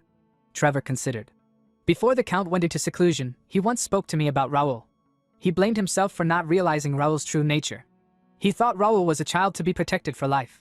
But Raoul was too exceptional for the Count's household to contain." Dylan turned sharply. "Father said that?" Trevor sighed. "If Raoul had been only moderately gifted, your father would have warned caution. But Raoul is not someone who covets the Count's seat. Dangerous though it may sound, he has the talent to raise a nation. As the Count said, Raoul is far too great for one house alone." A faint smile crossed Dylan's face. "That Raoul, when did you even win over the commander?" He straightened, resolve burning in his eyes. "Let's move. Those who dared betray the Count's house must pay the price." He mounted his horse and called to his knights. "Move out again. Leave behind anyone who falls behind. Stay sharp and keep up." The Golden Bear Knights rallied, ready to follow. Far away, in the depths of an Imperial Hound hideout, Imperial Hound 6 returned with his subordinates after their mission. His teeth clenched as he surveyed the surviving troops. The last operation caused more damage than expected. Raoul left behind variables deadlier than we imagined. But it doesn't matter. No matter who survives, the result will not change. The Ashtons will tear each other apart, until only one remains. And that will be the perfect moment to cut off the Count's family's last breath. From the shadows above, he watched over the Empire's mana soldiers, his expression twisted with grim satisfaction. Imperial Hound 6 stood in the shadows of the underground chamber, his expression calm yet calculating. Should we have deployed the cavalry earlier? He wondered. No, they must not reveal themselves yet. Whether Baron Jaden seizes Confort Castle or not, it no longer matters. Once the battle begins, our agent will neutralize the castle's magical defenses. Then, we'll open the portal beneath this chamber and unleash reinforcements and cavalry inside the castle walls. The cavalry must be saved until the end, for the bloody festival to come. Truly, I can hardly wait to see that scene. His musings were broken by the hurried footsteps of a subordinate rushing in, shouting breathlessly. "Captain? Big trouble! The captive we took from the Count's family has escaped." Imperial Hound 6's eyes widened in shock. "What were the guards doing? Those fools couldn't even keep watch over one woman? She can't escape the underground. Search inside, quickly." "Yes, sir," the subordinate barked, rushing off. But before the search could begin, a voice echoed from behind. "Sorry for calling me just some woman." Imperial Hound 6 spun around in alarm. Lady Estella stood there, cold fire in her eyes. In an instant, she struck, killing the subordinate beside him. "An escaped prisoner," the captain barked. "What are you doing? Catch her already." Two of his men lunged toward her, blades flashing. But to their shock, she moved with deadly precision, cutting them down before they could react. Their lifeless bodies fell to the ground. Imperial Hound 6 froze, his heart pounding. That movement, what the? She wasn't an ordinary woman? Before his eyes, her form began to waver, shifting like rippling water. Her features melted away, and a mocking voice filled the chamber. "That damned bronze mask. I never thought the day would come when I'd remove it with my own hands." The disguise collapsed, and the truth was revealed. It was not Lady Estella at all, but Cain. His eyes burned with vengeance. "The revenge for my men who died so miserably," he growled. "Today, I will repay it in full." Imperial Hound 6's composure cracked. That one, no doubt, the master of the Wings of Freedom, the Information Guild. Damn it, he disguised himself as a target just for this moment. How did he get this far? Cain sneered. "This is just the kind of filthy trick you bastards pull. What's wrong? Upset you got burned by the same games you play. Arrogant brat." Imperial Hound 6 roared. "This is the Imperial Hound's den. Don't think you'll leave here alive." At his command, several subordinates rushed forward, weapons drawn. Cain leapt into the air, his daggers flashing dot. Swallow waltz! The steel blades spun through the air like deadly comets, striking enemies in their heads and shoulders. Some dropped instantly dead. Others screamed in agony as they staggered, grievously wounded. Damn you! Imperial Hound 6 lunged, slashing with his dagger. Cain met the strike head-on, his own blade locking against it. You bastard! The captain snarled. To charge into enemy territory so recklessly, there's a limit to stupidity. You may have gotten this far by luck, but since you've seen everything, you cannot be left alive! Their blades clashed, sparks bursting into the dark chamber. More Imperial Hounds swarmed in, their numbers growing. Cain only smiled coldly. So you've all crawled out? Before the clash could continue, the ground shook violently. An explosion erupted at the entrance, smoke and fire blasting into the chamber. From the haze, a voice thundered. Wipe out every last one of them. Leave no survivors! Raoul Ashton emerged with his knights, their weapons gleaming. They surged forward, cutting down Imperial Hounds and Empire Mana soldiers alike. Imperial Hound SIX's eyes widened in disbelief. What? How are you here? Raoul's gaze fell upon him, calm and commanding. From the looks of it, you must be the one in charge of this tunnel. Why are you here? The captain shouted. Didn't you return to your territory? Raoul glanced around the chamber, almost fascinated. Truly interesting. Does the Empire have a mole unit? How do you always manage to dig these underground tunnels? Imperial Hound 6 ground his teeth. Hundreds of cavalry, over 100 enhanced soldiers and Imperial Knights, all being completely overwhelmed. When did he gather such a force? This is nothing like the scale I saw at the investiture. Raoul's eyes followed the battlefield, pride flickering in his thoughts. For the past 6 months, I've been recruiting talent using the developer's analysis. With the system's aid, we conquered gates and trained without rest. One by one, they rose to expert-class knights. Now, all that effort is finally bearing fruit. But as the slaughter continued, Imperial Hound SIX's expression twisted in desperation. My plan, 10 years in the making, is falling apart like this? No. I cannot give up here, he roared, summoning his full strength. A torrent of red aura burst from his body, flooding the chamber with murderous heat. For the glory of His Majesty the Emperor! Raoul's eyes narrowed in recognition, a hint of surprise flickering across his face. That technique, the Black Sacrifice. As the tension in the battlefield reached its peak, Cain assumed his fighting stance, daggers at the ready, preparing to face Imperial Hound 6. Raoul watched silently, contemplating the situation. What do you think, Cain? He wondered. The opponent was no ordinary foe, an expert-level fighter with activated tattoos, now in a berserk state, making them even more dangerous. Yet, there seemed to be a flicker of emotion left within them. Would Cain take on such a challenge? Cain's form glowed with a greenish aura, the energy enveloping his daggers as he spoke with quiet resolve. I'm honored that you'd entrust this to me. For the sake of our fallen comrades, I'll make sure to take you down with my own hands. Without hesitation, Imperial Hound 6, fueled by his berserk state, lunged forward, striking with devastating force. Cain met the assault, his daggers clashing with the attack, sending waves of energy and dust scattering across the battlefield. At that moment, Jake approached Raoul and reported, Master, we've taken care of all the Imperial Knights and Demon Cavalry below. Raoul turned, relief flickering in his eyes. That ended faster than expected. Good work, everyone. Observing the duel between Cain and Imperial Hound 6, Jake commented. The berserk monster seems to have the advantage. Will it be okay? Raoul's gaze remained fixed on the fight. He's defending much better than expected. At this rate, the match will be decided soon, he thought. Jake, with a teasing grin, called out to Cain. Lady Cain, if this White Knight's help is needed, just say the word. Cain, flustered and angered by the remark, turned sharply. Not necessary, he growled, his eyes blazing. In a flash, he struck with lightning speed, slashing Imperial Hound 6 across the body. The berserker screamed in pain as blood spilled, falling to his knees, yet his dark aura still lingered. Turning to Jake, Cain asserted confidently. I'm more than enough on my own. Raoul nodded approvingly. It was an excellent match.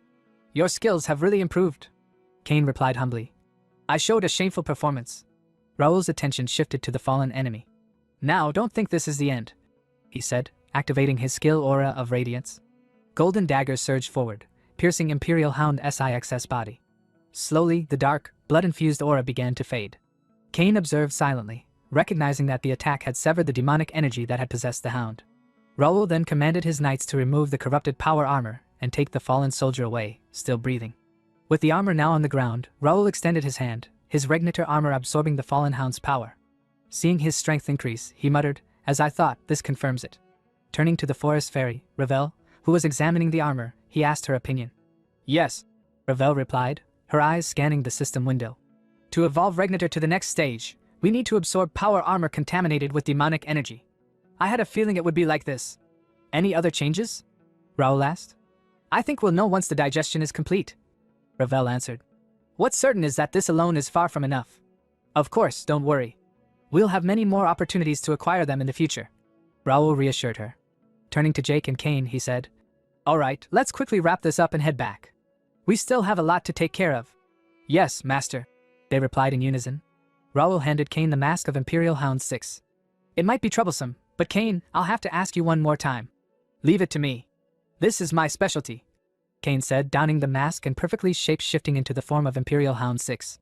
Well then, Raoul thought, now it's time to weed out the vermin hiding in the castle. Meanwhile, within the castle, nobles and high-ranking members were summoned. The crowd murmured among themselves. Gathering us like this? I wonder if something bad has happened to the family head. One whispered. Another cautioned. Don't even speak of such ominous things. They might have uncovered those who attacked the inner castle.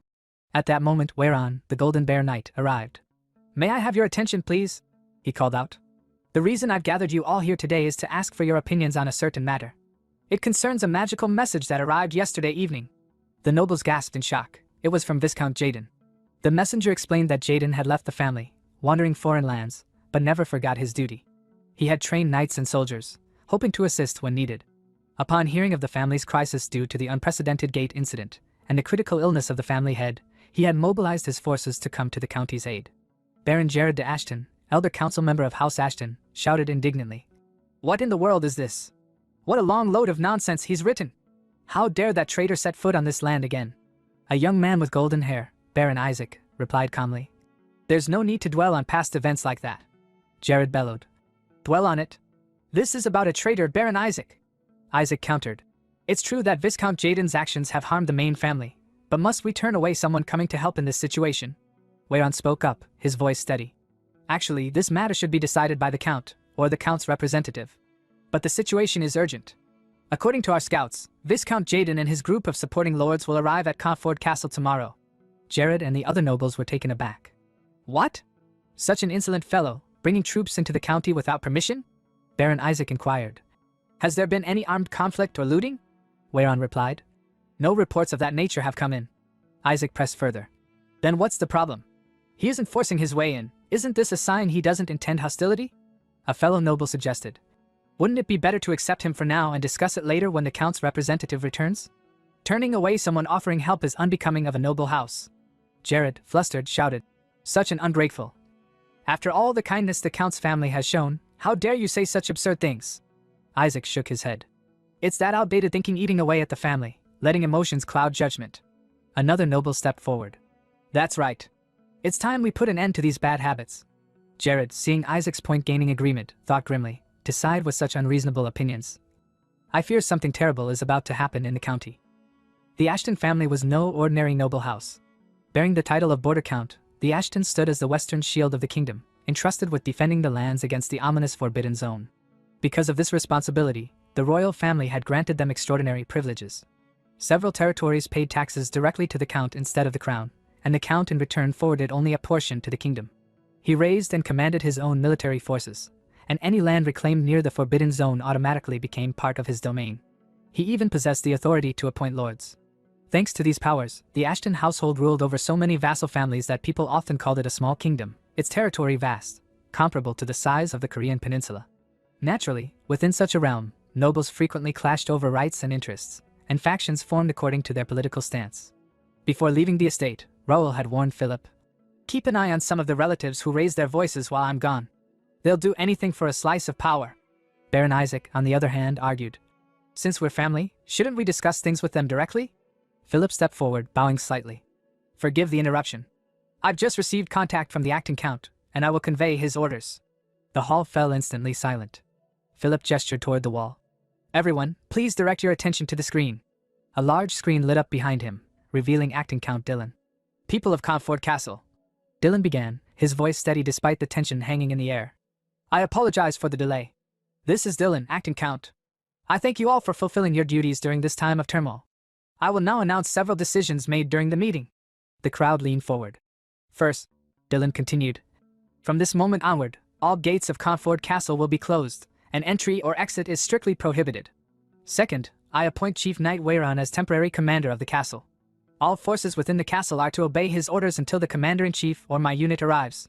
Violations will be punished under wartime law. The screen faded. Philip lowered his head. That is all. The briefing is over. You may be dismissed. Baron Isaac's expression darkened. He turned sharply and left without a single word. Philip watched him go with a grim expression. If only they'd back down quietly, but no. If they could, none of this would have started.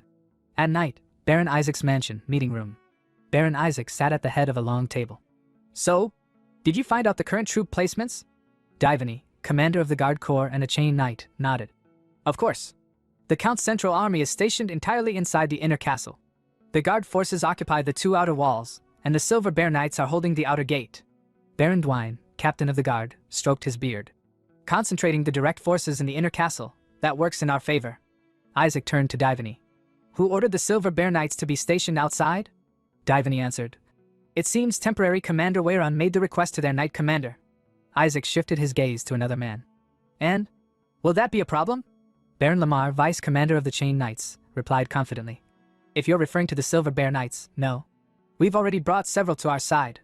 Handling the separated ones won't be difficult. Isaac leaned back, thinking. The Chain Knights, a probationary knight order awaiting positions in the regular orders, also commanded the Guard Corps at Comfort Castle and other key forts. In other words, aside from the elite knight orders, every other force was already under their influence. Good, Isaac said. We'll leave the Silver Bear Knights to Baron Lamar and the Chain Knights. A noble raised a concern. Are you sure it's safe to ignore the inner castle? Without securing the manor, won't all of this be meaningless? We're not here to start a civil war. Isaac explained calmly. Once Baron Jaden enters the castle, legitimacy will follow naturally. He's bringing several hundred knights. Even if they force their way in, taking the manor will be easy. After that, we'll seize the families of the county's key figures as hostages. A silver-haired noble nodded. Then the central army and elite knight orders won't be able to act. Exactly, Isaac said. Once the tide shifts, the surrounding vassals will have no reason to side with Dylan. Prepare yourselves. Soon, the true master of the county, Baron Jaden, will arrive. One by one, the nobles left the meeting room. And as the door closed behind the last of them, a faint smile curled onto the face of Baron Lamar, who was, in truth, Cain, perfectly disguised by his shape-shifting skill. The next morning at the Comfort Castle, a Silver Bear Knight burst into the operations room, shouting, Disaster! Weiran, the temporary commander, rose immediately. What happened? The knight saluted shakily. A coup, sir.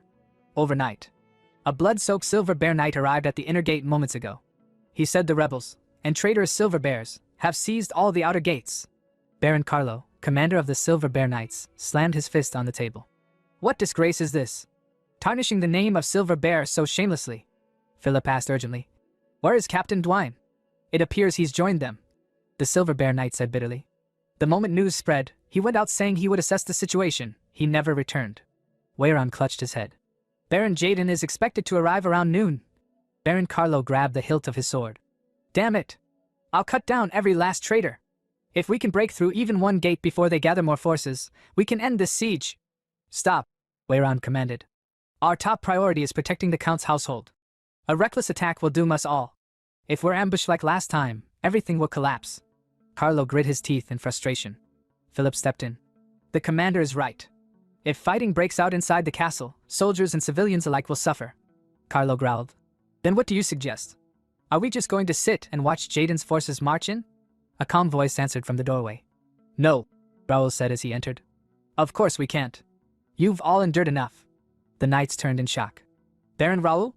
How are you here? Raoul smiled faintly. I've come to tell you that I have a way to resolve this situation. Some time later, at the outer walls of Comfort Castle, a cluster of Silver Bear Knights stood wrapped in robes, some loyal, some already swayed by Baron Isaac and Baron Dwine. Baron Isaac and Baron Dwine arrived at the wall. One of the Silver Bear Knights called out. Captain of the Guard, you've arrived. What's the situation? Dwine asked. The guard extended a small scope. You'll have to see for yourself. Dwine took a look, only to freeze. There were no soldiers preparing for them outside the inner castle. The eerie stillness made his stomach twist. Seeing his reaction, Baron Isaac narrowed his eyes.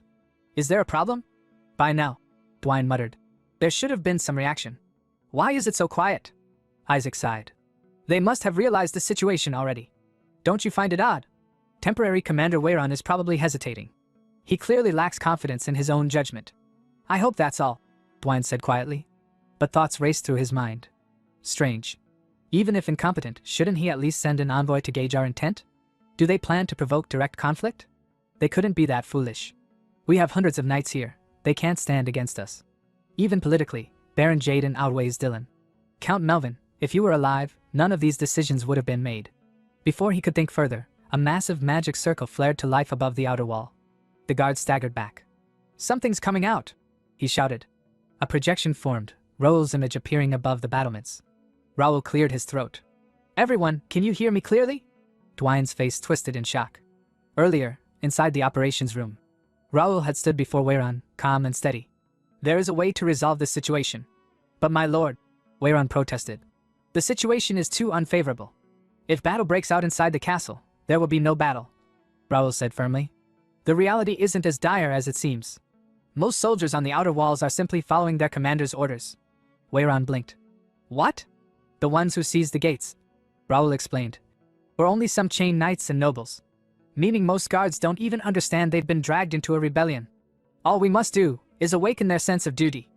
Present at Raoul's broadcast, Raoul's voice boomed throughout the outer castle walls. The Ashton County hopes you will not shed meaningless blood. Your duty is to protect your families and neighbors, not to swing swords at comrades. Do not be swayed by the instigation of a few shameless traitors. Baron Isaac slammed his fist against the wall. Damn it! Stop that broadcast! But already, soldiers were stepping back from their positions, refusing to obey. Isaac's face twisted. He's branding us as shameless traitors. We'll lose control at this rate. Raoul continued. I, Raoul de Ashton, give you my word, no soldier forced into rebellion against their will shall be held accountable. Isaac shouted frantically to the troops. Don't be fooled. They're lying. The real rebels are those who seized the inner castle. But the soldiers didn't respond. Many quietly formed ranks facing inward, no longer loyal to Isaac's faction. Dwayne felt his confidence slipping. This isn't turning in our favor, but we still hold the gates. Time is on our side. Once Baron Jaden arrives, everything changes. Raoul can't hope to retake this place. He clenched his jaw. He doesn't have the strength. At the inner gate, several nobles arrived with their troops. A knight asked, State your affiliation. A brown-haired noble stepped forward. Tyrannian de Ashton. I heard the broadcast. I've come to lend what strength I can to subdue the traitors. A red-haired noble named Zenito Talon stated I request to join the suppression force. A knight with flowing golden hair smirked. I heard there are fools bold enough to rebel. I came to see for myself. Moments later, a guard rushed into the operations room. Sir Weiran, over 2,000 reinforcements have arrived at the inner castle. The adjutant has finished arranging them. Everyone wishes to punish the traitors at the outer walls. Weiran exhaled slowly. Everything is unfolding exactly as Lord Raoul predicted. Meanwhile, at the outer wall, several rebel knights whispered nervously. Did you see the forces inside the inner castle? Are we seriously about to start a civil war? I'm out. I was only following orders. They dropped their weapons and fled. Their commander barked after them. Guards! Get back here! That's direct disobedience. Inside the inner walls, knights raised their swords high. Strike down the traitors who dared rebel against the Count's house. The battle cry echoed across the city. On the outer wall, Baron Isaac and Baron Dwayne watched the overwhelming force forming before them. Isaac swallowed hard. Lord Dwayne, what should we do? We can't possibly stop a suppression force of that size. But Baron Jaden will be here soon. Dwayne remained silent for a long moment. His eyes drifted to the trembling soldiers behind him, morale shattered at the sight of united forces in the inner castle. Finally, he said, Tell the archers to ready fire arrows. Gather the nimblest men, prepare oil and fire. Isaac's eyes widened in horror. Lord Dwayne, think rationally. There are homes beneath us. Setting fire here would, I am being rational. Dwayne snapped. Now that we've been branded as traitors, why hold back? If we burn the gates and the city streets, we can at least buy time. Either way, if we lose, we die. Push this far, all we can do is fight to the bitter end. Baron Isaac hesitated, torn between fear and reason. But if we burn the castle, he argued, we'll lose the support of the neutral nobles. Baron Dwayne, already pushed to desperation, dismissed the concern with a harsh scoff. We're about to die. Do you really think that matters now? In this chaos, do you think the people will know who set the fire? We can make excuses for that later. What matters now is reuniting with Baron Jaden. Isaac fell silent, realizing the grim truth behind Dwayne's words. At last, he turned away and muttered, I'll order the soldiers to do as you say. Good, Dwayne replied coldly. As Baron Isaac pivoted to leave, Baron Lamar arrived, though the man was actually Cain in disguise. Isaac brightened immediately. Baron Lamar, perfect timing, we need your help. Order some of the chain knights to take oil and set the streets on fire. This time we'll break the gates and, amidst the confusion. But he never finished. Cain drew his sword in one smooth motion and slashed downward, cutting into Isaac's arm. The Baron collapsed to the ground with a cry as blood splattered across the stones. Baron Dwayne froze, bewildered. What is this? Cain glared at them both, his voice dripping with disgust. I can't stomach this any longer. Just listening to you makes my ears rot. Isaac, clutching his wounded arm, gasped. What is this? Cain didn't bother answering. He raised his voice and commanded. Knights, seize all the rebels here. His men, who had infiltrated the rebel force earlier, immediately turned and clashed against the traitorous knights. Baron Dwayne, reacting on instinct, unsheathed his sword and charged. Cain parried the powerful strike with ease, blades screeching as sparks flew between them. Betrayal? Dwayne spat. Cain smirked. Don't make me laugh. Who's calling who a traitor? Dwayne's eyes narrowed. Something about Cain's movements felt wrong, too fluid, too mocking. Then realization struck him. You're not Lamar. Did you really think I wouldn't recognize a direct subordinate I've known for years? With a fierce swing, Dwayne forced Cain back a few steps. But Cain only chuckled. Who knows? But for someone claiming that, you realized it far too late. Before Dwayne could reply, he sensed a presence behind him. He spun, raising his sword just in time to block a brutally heavy attack. The sheer force sent tremors through his arms. Who swings a sword with such monstrous strength? He thought. He turned fully and found Jake standing there, eyes sharp and cold. You can still stand? Jake asked. It's been a while, senior. Or should I call you a traitor now? A bead of sweat rolled down Dwayne's face. Jake stepped closer. Ever since you left the Golden Bear Knights, it seems your head's gone mad. Doing things you didn't dare even 10 years ago. Dwayne stared at Jake, horrified. When did he become this strong? 2 years ago, I could overwhelm him easily. Cain's form shimmered as he returned to his original self. He approached Jake and asked, You two knew each other? Something like that, Jake muttered. But not on good terms. Meanwhile, the remaining rebel knights were subdued and restrained. Baron Dwayne let out a bitter laugh. If you've shown up, that means Raoul is here too. To be toyed with by a brat. I really have grown old. Cain bristled with anger. Watch your tongue when speaking of the master. But Jake stepped past him, his expression turning cold and murderous. In a split second, he rushed forward and slammed his fist into Dwayne's face with devastating force. Dwayne spat blood and collapsed, unconscious. Jake then opened the guild communication channel. The rebels who seized the outer walls have been suppressed, master, he reported. Raoul's calm voice answered. Good work, everyone. Lock them all in the castle's underground prison. And place guards at the estates of every implicated family. Yes, master, Jake replied before closing the channel.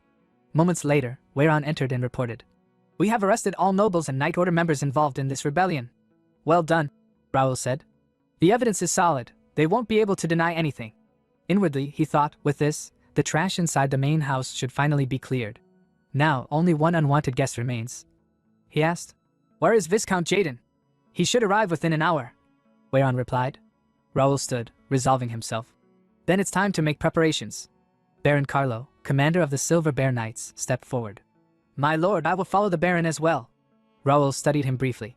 Baron Carlo, casualties among his knights, traitors among his ranks, and yet he's trying to take responsibility. Philip approached and quietly asked, What do you intend to do? For now, Raoul said, we should at least try to talk. After all, he is, at least in name, my elder uncle. And if they launch a reckless attack? Philip asked. Raoul's eyes hardened. Then we'll sweep them away without mercy. Far from the castle, Viscount Jaden and his knights marched along the road, steadily approaching Comfort Castle, unaware of the storm waiting for them. Some time later, when Viscount Jaden and his knights were still a few kilometers away from the castle walls, he paused and scanned the distance, searching for a signal. Turning to Baron Tate, he asked whether there was still no contact. Baron Tate replied that the last message had come 2 hours ago. He urged calm, suggesting they think positively. The fighting, he reasoned, must be so intense that no one had found the time to send a magic orb. Viscount Jaden's son then spoke up, agreeing with Baron Tate. Even the weakest forces, he said, could not possibly hold the outer walls for 2 or 3 hours. Even if the situation was unfavorable, the defenders would have suffered heavy losses fighting among themselves. Viscount Jaden nodded in agreement, saying that was likely the case. With that, the group continued their march toward the castle. However, when they finally arrived, shock spread across their faces. They exchanged nervous glances as they took in the scene before them. Standing at the front gate was Wayron, flanked by the Golden Bear Knights. Weyran stepped forward and announced himself as the temporary commander of Comfort Castle. From that point onward, he declared, no one would be allowed to enter without permission, and he ordered them to leave. For a brief moment, silence fell. Then Viscount Jaden spoke, his tone sharp but controlled. He acknowledged Weyran's resolve in protecting the castle, but criticized his lack of discernment. He claimed he had come only to protect his sick sibling and the castle itself, and questioned by what right someone outside the Count's household dared to block his path. He insisted that the acting Count had ordered that no one be allowed entry except authorized personnel, and demanded Weyran stop making a fuss and stand aside. Those words ignited Viscount Jaden's anger. He raised his voice and shouted, asking who Weyran thought he was to decide whether he could stay or leave. He ordered the gate to be opened at once. In response, Weyran's knights immediately shifted into their fighting stances. At that moment, Raoul arrived and calmly stated that Viscount Jaden would not be allowed to enter the Count's castle. The sight of Raoul made Viscount Jaden visibly tense, shock and unease flashing across his face. Raoul introduced himself, explaining that this was their first meeting. He was Raoul de Ashton, the Count's third son and the current temporary lord of Comfort Castle. Viscount Jaden ground his teeth in frustration, thinking bitterly that the crafty bastard had supposedly returned to his own territory. Aloud, he accused Raoul of failing to learn from his father how to treat his elders. Raoul smiled faintly, but his expression quickly turned serious. He replied that if Viscount Jaden truly wanted respect as an elder, he should not have betrayed the family. His name, Raoul reminded him, had already been struck from the family register, yet he still acted without shame. Hearing this, Viscount Jaden's eyes reddened as he clenched his teeth. Raoul then signaled to Weyran for the letter. Weyran immediately handed it over, and Raoul began reading it aloud, calling out the names, Viscount Jaden, Baron Esteban, Baron Kian, Baron Amos, and Baron June. At the sound of their names, the barons stiffened, fear creeping into their faces as they began to tremble. Raoul continued, declaring that those named had committed rebellion by bringing in outside forces and moving troops without authorization. In the name of acting Count Dylan de Ashton, he ordered them to disband immediately. One of the barons cried out nervously, insisting it was all a misunderstanding. He claimed he had only been escorting the Count's elder brother, and that calling it rebellion was absurd. Raoul replied coldly that if they were innocent, they should come to the Count's castle and prove it. If they had no intention of escalating the situation, they were to leave at once. The Baron fell silent, glancing uneasily toward Viscount Jaden. After a brief pause, Viscount Jaden suddenly burst into laughter. He remarked that this was a real blow to him, and since either side was willing to yield, the matter clearly would not end there. He proposed settling the issue with a 5-on-5 knightly duel, suggesting it was a fair solution. Raoul, inwardly tense, recognized the proposal for what it was, a knightly tournament, a method used to judge disputes the law could not resolve. It was a middle ground between personal duels and full-scale territorial war, a way to settle matters through honor and acceptance of the outcome. Outraged, Weyran shouted, demanding how someone without honor could even speak of a knightly duel. Viscount Jaden responded that he believed it was a proposal that would not put them at a disadvantage. If that method was unacceptable, he said, then there was no choice but to fight it out right there. Raoul could only think of it as a nuisance. At that moment, Jake, standing beside Raoul, sent a message through the guild channel, suggesting it would be better to simply fight and wipe them out. He volunteered to take the vanguard. Raoul admitted to himself that he wanted to do exactly that, but knew the decision was not so simple. Kane responded to Jake, advising against a direct clash. The losses on their side would be severe. Jake questioned that assessment, pointing out that the knights Raoul had prepared were twice the enemy's number. Kane explained the real problem. They were missing the most crucial force. All of Viscount Jaden's knights were equipped with power armor. That realization made Jake uneasy. Raoul, meanwhile, acknowledged the truth of it. Power armor was the real issue. Although they had gathered some themselves, their numbers were far too small for the manpower involved. Even if a battle began, the castle walls would suffer massive damage against armored knights. To fight here would mean accepting enormous losses. A proper battle, he knew, was one fought on chosen ground, at a chosen time. Letting out a slow sigh, Raoul finally asked Viscount Jaden what he wanted. Viscount Jaden answered that if his side won, a few lords, including himself, would be allowed to return to the inner castle to meet the Count. If they lost, they would quietly withdraw their troops. In his heart, Viscount Jaden reflected that having come this far, they had to at least fulfill their stated purpose of paying respects. Only then could they seize future opportunities. Though they treated him as an outsider now, everything would change if Melvin died. What he needed was a clear justification to aim for the next countship. Raoul remained silent for a moment before giving his answer. Very well, he said, they would accept the knightly duel. Hearing this, Weyran and the other knights looked on in confusion at Raoul's decision. Meanwhile, Viscount Jaden's lips curled into a sinister smile as he thought to himself that this was exactly what he wanted. Today, right here, he would prove beyond doubt that Raoul's way was wrong. Viscount Jaden nodded with satisfaction and declared that the negotiations would begin. He immediately ordered Baron Tate to handle the formalities. Baron Tate stepped forward and announced that, according to continental law, the nightly duel would follow a best-of-5 format, with the first side to claim 3 victories being declared the winner. A match, he explained, would be decided when one combatant was rendered unable to continue or formally declared defeat. He then asked if there were any objections. Raoul answered calmly that he had none. Baron Tate smiled and confirmed the arrangements. The duel would take place in 30 minutes on the plains outside the castle. Both sides were instructed to complete their preparations and assemble at the castle gates. With the terms settled, Raoul and his knights returned inside the castle, the massive doors closing behind them. Inside, several knights gathered around Raoul as he turned to face them. Weyron spoke first, volunteering the Golden Bear Knights to take the vanguard. Baron Carlo, commander of the Silver Bear Knights, added that his order was equally confident. A Chain Knight then spoke up hesitantly, apologizing before asking whether the Chain Knights might also be given a chance, if only to bolster the morale of the reserve forces who would one day become the backbone of the county. Raoul observed their enthusiasm in silence, thinking that everyone was brimming with confidence. As knights who valued honor above all else, it was only natural that they wished to step forward in such a moment. At that point, Jake stepped forward and asked Raoul to leave the matter to him, declaring that he would personally crush the traitors. Raoul refused immediately. Surprised, Jake asked why. Raoul reflected that, strictly speaking, the first knights, Jake's order, answered directly to him. For an issue of this magnitude, it was better to resolve matters through the Count's direct authority, with minimal personal involvement from Raoul himself. To firmly consolidate control of the county, the strength and resolve of the Count's household had to be demonstrated. Since Raoul had already declared independence as the Lord of Calypso Castle, stepping in personally would only complicate matters. As he pondered who should be sent instead, a voice suddenly called out behind him. Baron Raoul. Raoul turned toward the speaker. The scene then shifted to Viscount Jaden's camp barracks. Baron Tate remarked that things had become messy, but in the end, they had worked out well. He expressed disbelief that their opponents had agreed to a nightly duel so easily, concluding that, impressive as they might have seemed, they were ultimately hot-headed youths. Viscount Jaden smiled and dismissed their opponents as nothing more than a night order hiding in some rural backwater. There was no way, he claimed, that they could defeat the Black Bear Knights, who had trained for 15 years. He turned as he spoke to a massive, muscular man, Luciano, commander of the Black Bear Knights. Luciano answered confidently that there was no reason to lose to lazy fools clinging stubbornly to outdated sword techniques. Their opponent's tiresome style was obvious at a glance, and since they knew nothing about the Black Bear Knights, the duel was already decided. At that moment, another man lowered his hood and spoke up, saying he would like a turn as well. Viscount Jaden welcomed the offer, though he found it curious that the man had suddenly volunteered. The speaker was Graham of the Delanian family from the Bread-Den Republic. He explained that he had grown tired of simply following along, and wanted to experience the great sword style praised as the finest in the kingdom of Reuben. Viscount Jaden inwardly scoffed at the insolence. After sparring with his men, Graham had suddenly developed an interest in the ancestral great sword art. Turning away, Viscount Jaden told him he would leave it in his hands. Graham replied casually, telling him to go and take care of things properly. Viscount Jaden smiled to himself. No matter how it unfolded, this would mark the end of the foolish main house. Whoever stepped forward, he intended to crush them all. Sometime later, at the castle gate, a Golden Bear Knight acting as referee raised his voice and announced the start of the nightly duel, calling both sides to step forward. From Viscount Jaden's side, Luciano advanced, gripping his long sword. From Raoul's side, a man in his 40s stepped forward, holding a ripper.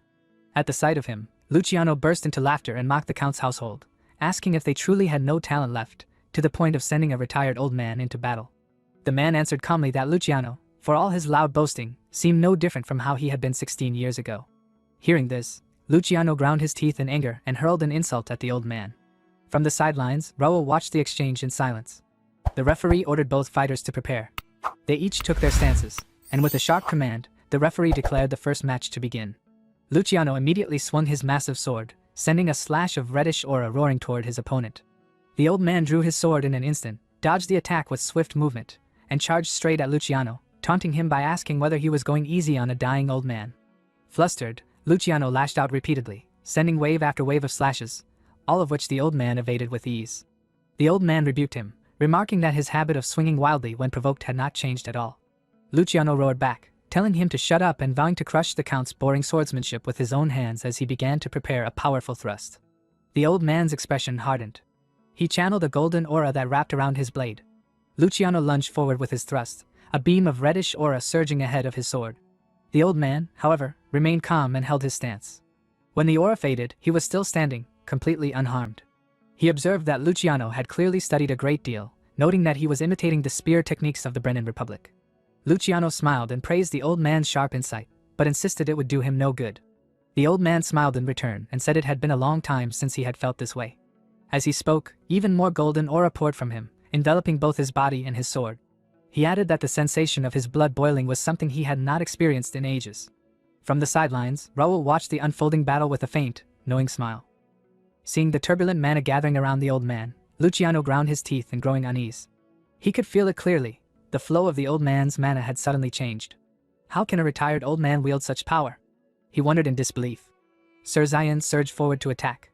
Luciano swung his sword in response, and the mana-coated blades collided, their energies crashing violently against one another. As their swords met, Zion smiled inwardly. His body felt impossibly light, as though he had returned to his prime. To him, this could only be the blessing of the gods upon Raoul.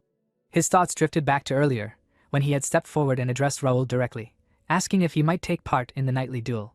Raoul had immediately recognized him as Sir Zion and calmly reasoned that their opponents would surely send out fighters well acquainted with the Count family's swordsmanship. Straightforward knights would inevitably fall to carefully prepared counter-techniques. Zion had replied that he had no intention of belittling the Count family's 1,000-year sword tradition, but in a situation like this, the experience of an old man might be necessary. Raoul had reflected on Zion's past, former vice-captain of the Golden Bear Knights, a top-tier expert who had fought in countless inter-kingdom duels and tournaments. In unpredictable situations, few could match his skill. With that in mind, Raoul had accepted without hesitation. Even so, Weiran had been quietly troubled by the decision. It was not that he doubted Zion's ability, but the knight had been retired for years, his mana greatly diminished. He wondered if Zion would truly be alright. Some time later, Zion had stood alone, unsheathing his sword with a wince as pain shot through his arm. At that moment, Raoul had approached him and asked for a moment of his time. Before Zion could question it, Raoul clasped his hand, golden aura radiating outward. Zion had been stunned as warm, radiant mana enveloped his body. In that instant, he realized the chronic pain that had plagued his arm for years had vanished completely. Not only his body, but his mind felt clear and refreshed. The impossible had become reality, convincing him that the youngest lord had truly received the gods' blessing and awakened.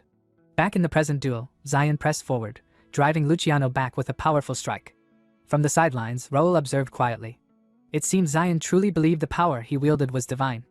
In truth, it was simply Raoul's radiant aura, enhanced slightly by his abilities. Since Zion was not a guild member, the effect was weaker, but even that was more than enough. Zion unleashed several mana slashes in quick succession.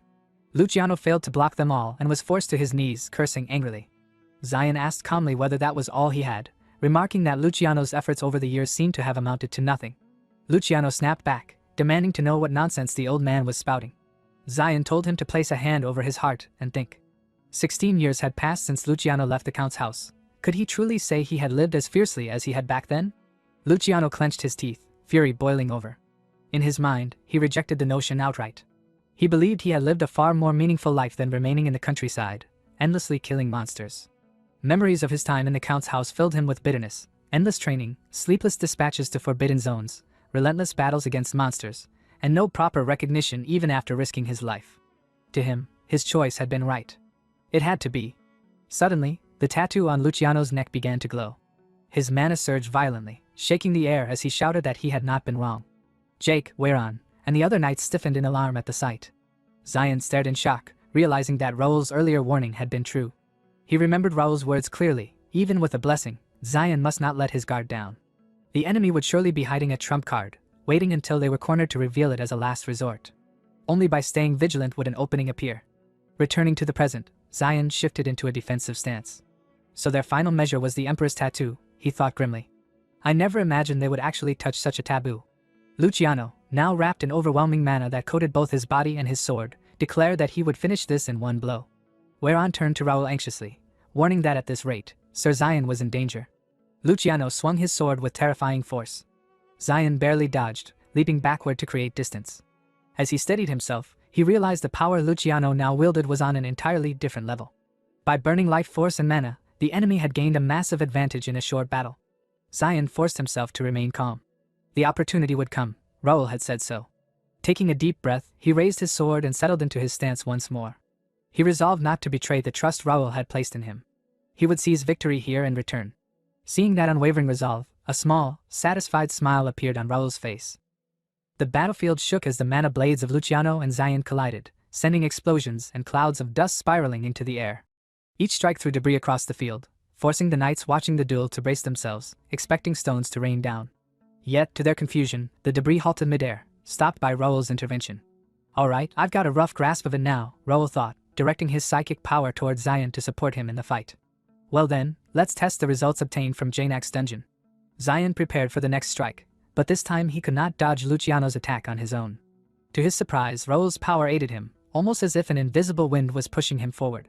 What's this feeling? He thought. Dodging has never been this easy. It's like the goddess of victory herself is standing behind me, protecting me. Raoul, observing from the sidelines, reflected on his technique, the telekinesis enhancement technique. Until now, he had only used it to augment his own physical strength. Since the power relied on spiritual energy, projecting it onto opponents with souls had been impossible, but no longer. With his support, Xian blocked Luciano's next attack head-on. In a swift counter, Xian severed Luciano's sword arm, causing the man to scream in agony as both his arm and weapon dropped to the ground. Kneeling, Luciano shouted, "I'm not wrong," before collapsing unconscious. Viscount Jaden's eyes widened in shock. Around him, Raoul's knights cheered, praising Xian's victory. Xian, ever disciplined, immediately approached Raoul and saluted. "Xian, as per the Viscount's orders, I've returned victorious from the first duel," he reported. Raoul nodded approvingly. "It was a splendid duel, Sir Xian. On behalf of the Count's family, I commend you for your efforts." Turning to observe Viscount Jaden, Raoul pondered, now, what will he do next? A grim smile crossed Viscount Jaden's face as he gritted his teeth in anger. Moments later, the referee announced the next duel. Both knights were summoned to step forward. From Raoul's side, Baron Carlo advanced. "I am Carlo de Ashton, commander of the Silver Bear Knights," he declared. From Viscount Jaden's side, Graham stepped forward. "You may call me Ray for now," he said casually. Baron Carlo bristled at the insolence. "How rude! In a knightly duel, it is proper to openly reveal one's identity. How dare such a fellow challenge the Ashton Count's family?" The referee quickly intervened. "Prepare yourselves, the duel will begin shortly." Raoul watched, thinking wryly, here we go again. He was insisting on a fair match earlier. His gaze landed on Graham. "By the way, it's been a while since I've seen that one. I wonder when he would appear." Raoul examined his status window. Graham, 46 years old, level 89, a seasoned sword expert affiliated with the Kingdom of Reuben, Baron Hahn's House of the Brennan Republic, and House Delanian. Raoul recalled that Graham had been present during an incident at the capital mansion in the past, where he had proven himself a formidable opponent. I wonder how he is now. The duel began. Graham leapt into the air, wielding a sword in each hand, and swung downward at Baron Carlo, who blocked the strike with his long sword. Sparks flew as their blades clashed. Raoul thought to himself, he's certainly a force to be reckoned with, but Carlo is no pushover either. Baron Carlo dropped into a defensive stance, then charged. Graham barely blocked the incoming attack, grinning as he activated a tattoo. Good. As expected of the kingdom's strongest swordsmanship, but that's the end of it now. Mana surged around him, and in a blur of speed Graham moved around Carlo, leaving multiple afterimages in his wake. Graham's mind raced. Unlike the foolishly self-destructive Luciano, I can properly handle this power. When dual swords move this fast, the opponent is bound to reveal an opening. One moment of distraction, and their life is over. Carlo's grip tightened, his sword trembling slightly as Graham prepared his next strike. Graham adjusted his position with incredible speed, closing in on Carlo from behind. He's shown an opening, regret it in hell, you fool, Graham thought. Swinging his long sword with deadly precision, he struck. Blood spattered as Carlo's blade met Graham's attack, and Graham began to fall to the ground from the impact. Raoul's Golden Bear Knights were stunned by the display. Carlo, gritting his teeth, shouted, "What's with those superficial movements? You're all show and no substance, you idiot!" Graham lay defeated on the ground as Baron Carlo turned back toward the Count's side. The knights erupted into cheers at the sight of his victory, and Raoul smiled faintly in approval. In his heart, he acknowledged the result with calm confidence. Indeed, a top 10 active knight of the Count's family would not fall so easily. With one round remaining, the knight's duel would end in overwhelming victory for their side. Meanwhile, inside Viscount Jaden's tent, fury exploded. He hurled the papers from his desk, his furious shouts causing the guards stationed outside to tremble in fear. Inwardly, Jaden seethed. Both fighters he had sent out to seize the upper hand had been completely defeated. This outcome should never have happened. At that moment, 2 Black Bear Knights entered the tent. One stepped forward urgently, begging to be sent out and vowing certain victory. The other claimed familiarity with the Count family's swordsmanship and requested the chance to fight. Viscount Jaden roared at them to be silent. Even Luciano, he reminded them, had been helplessly defeated by the Count's old knight. What made them think they could succeed where he had failed? This duel had to be won, no matter the cost. The 2 knights fell silent, their confidence crushed. Then Viscount Jaden's son entered the tent. With a composed expression, he declared that he had a method to change the flow of the duel and asked his father to entrust the match to him. Jaden hesitated, knowing that if they lost now, everything would be over. Yet he needed to overturn the situation by any means necessary. Finally, he agreed, ordering his son to go and win, no matter what trick he used. The young man bowed and promised not to disappoint him. Inside Comfort Castle, Raoul stood with Zion, Carlo, Weiran, and another knight. Raoul was about to assign the next fighter when a golden knight stationed at the gate approached and apologized for the interruption, requesting that Viscount Raoul step outside for a moment. Confused, Raoul climbed the castle wall with the others and looked down beyond the gate. There, Viscount Jaden's son stood, shouting repeatedly. He introduced himself as Titus de Ashton, heir of Viscount Jaden and senior knight of the Black Bear Knights, declaring that he had something to say to Raoul de Ashton of Comfort Castle. The guards informed Raoul that the man had been shouting the same words for quite some time. Raoul called down from the wall, asking what Titus wanted to say. Titus raised his head and accused Raoul of unjust actions in the name of House Ashton, challenging him to determine right and wrong with their swords. Raoul calmly asked whether Titus was the third knight representing Viscount Jaden's side. Titus denied it, insisting this was a personal duel, unrelated to the knight's duel. Hearing that, Raoul turned away and refused outright, questioning what qualifications Titus had to issue a challenge without even holding a proper title. Titus was stunned. Raoul had seemed hot-blooded, yet he rejected the duel without hesitation. Realizing that the knight's duel was turning against them, Titus resolved to invalidate it by any means necessary. If Raoul de Ashton, the one responsible, could be incapacitated, the situation might still be salvaged. Acting quickly, Titus shouted again, declaring himself the third duel knight. He taunted Raoul, daring him to cross swords and claiming that a true descendant of the prestigious Ashton Count's family would not fear defeat. Raoul stopped and turned back at once. If Titus was the third contestant, then the matter was different. He accepted the duel. Titus smiled darkly, convinced that Raoul had taken the bait. Zion immediately voiced his concern, urging Raoul not to accept. They already held the advantage, and letting other knights handle it would be safer. Stepping forward himself was far too dangerous. Raoul reassured him calmly, asking for his trust. After all, he was the one who had received divine blessing. Sometime later the duel began. Raoul and Titus stood facing one another with swords drawn. Titus lowered himself into a fighting stance, while Raoul calmly observed his status window. Titus was 28 years old, a level 69 mid-level sword expert affiliated with the Kingdom of Reuben and Viscount Jaden's house. His abilities were impressive, bolstered by noble bloodline traits and sharp instincts. Raoul acknowledged silently that Titus was talented. Not even 30, yet already a mid-level expert. If he activated his tattoo, few of his age could rival him. Titus, on the other hand, sneered inwardly. Raoul stood too openly, full of apparent openings. Arrogance, he thought, had its limits. Whatever Raoul had accomplished at the knighting ceremony meant nothing. He was still only a mid-level expert. Even geniuses could not reach mastery so quickly. Confident of victory, Titus activated his tattoo. In the next instant, Raoul swung his sword and unleashed mana slashes. Titus froze in shock as he felt the overwhelming pressure behind them. A monster, he realized. Raoul had been hiding his true strength. He had already reached upper-level expert, so powerful that Titus could not even touch a single strand of his hair, even with his tattoo activated. Raoul's mana slashes struck again and again, sending Titus flying backward and crashing into the ground. Viscount Jaden watched in disbelief, equally stunned.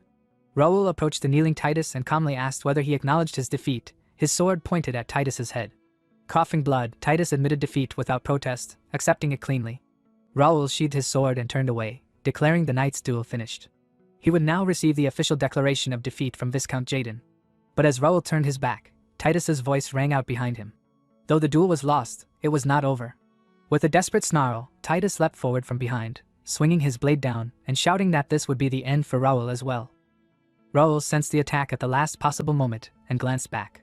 Behind him, Titus wore a sinister smile, convinced of his victory. In his mind, Raoul's mistake was already fatal. At such close range, even if Raoul blocked the mana blade, internal damage would be unavoidable. This, he believed, was the price of carelessness. But before Titus could reach him, Raoul activated his psychokinesis. Titus's body froze in midair, halted as if crushed by an invisible force. Terror flashed across his face as overwhelming pressure wrapped around him. No matter how he struggled, his body refused to move. He could not comprehend what power had seized him. Raoul turned fully to face him, his voice cold and steady. He condemned Titus for attempting a surprise attack during a sacred duel and calmly warned him that such audacity carried consequences. With a subtle motion, Raoul intensified his psychokinesis and twisted Titus's leg. A sickening sound echoed as Titus screamed in agony and collapsed to the ground. Clutching his shattered limb, he cried out that he had been wrong and admitted defeat, his voice shaking with pain and fear. Raoul drew his sword, his expression unforgiving. Admitting defeat now, he declared, was meaningless. For daring to defile a duel sanctioned by the Count's family, Titus would pay with his life. He raised his blade and brought it down as Titus shut his eyes in despair. At that instant, a blade intercepted Raoul's strike. Viscount Jaden had stepped into the arena. His sword blocked Raoul's attack, and in the same motion he countered, forcing Raoul backward despite his attempt to defend. The sudden intrusion sent a ripple of shock through the spectators. Zion exclaimed in alarm that someone had barged into the arena.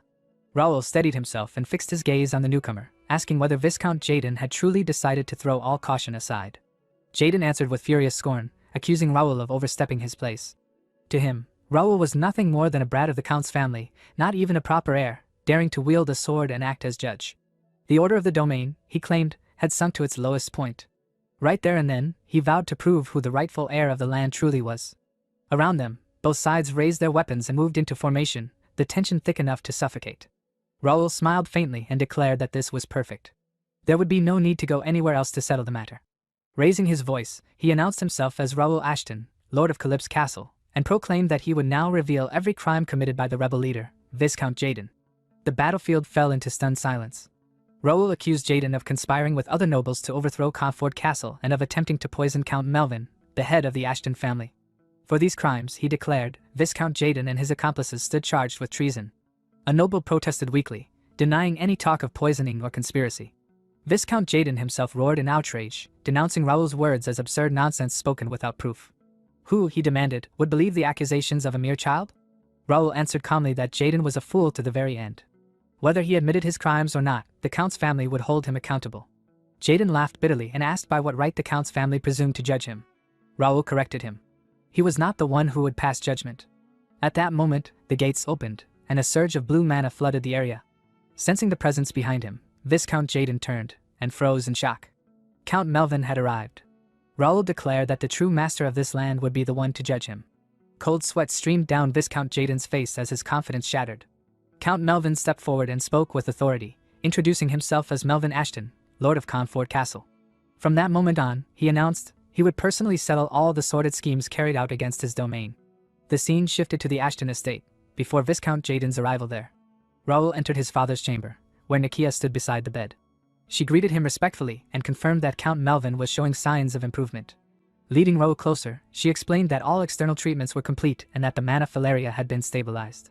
With the mana collision halted, the Count's life was no longer in danger.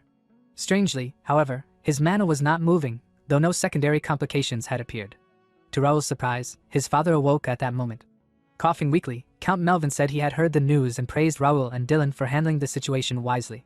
Raoul urged his father to focus solely on recovery and advancing to the next stage, telling him not to worry about the domain.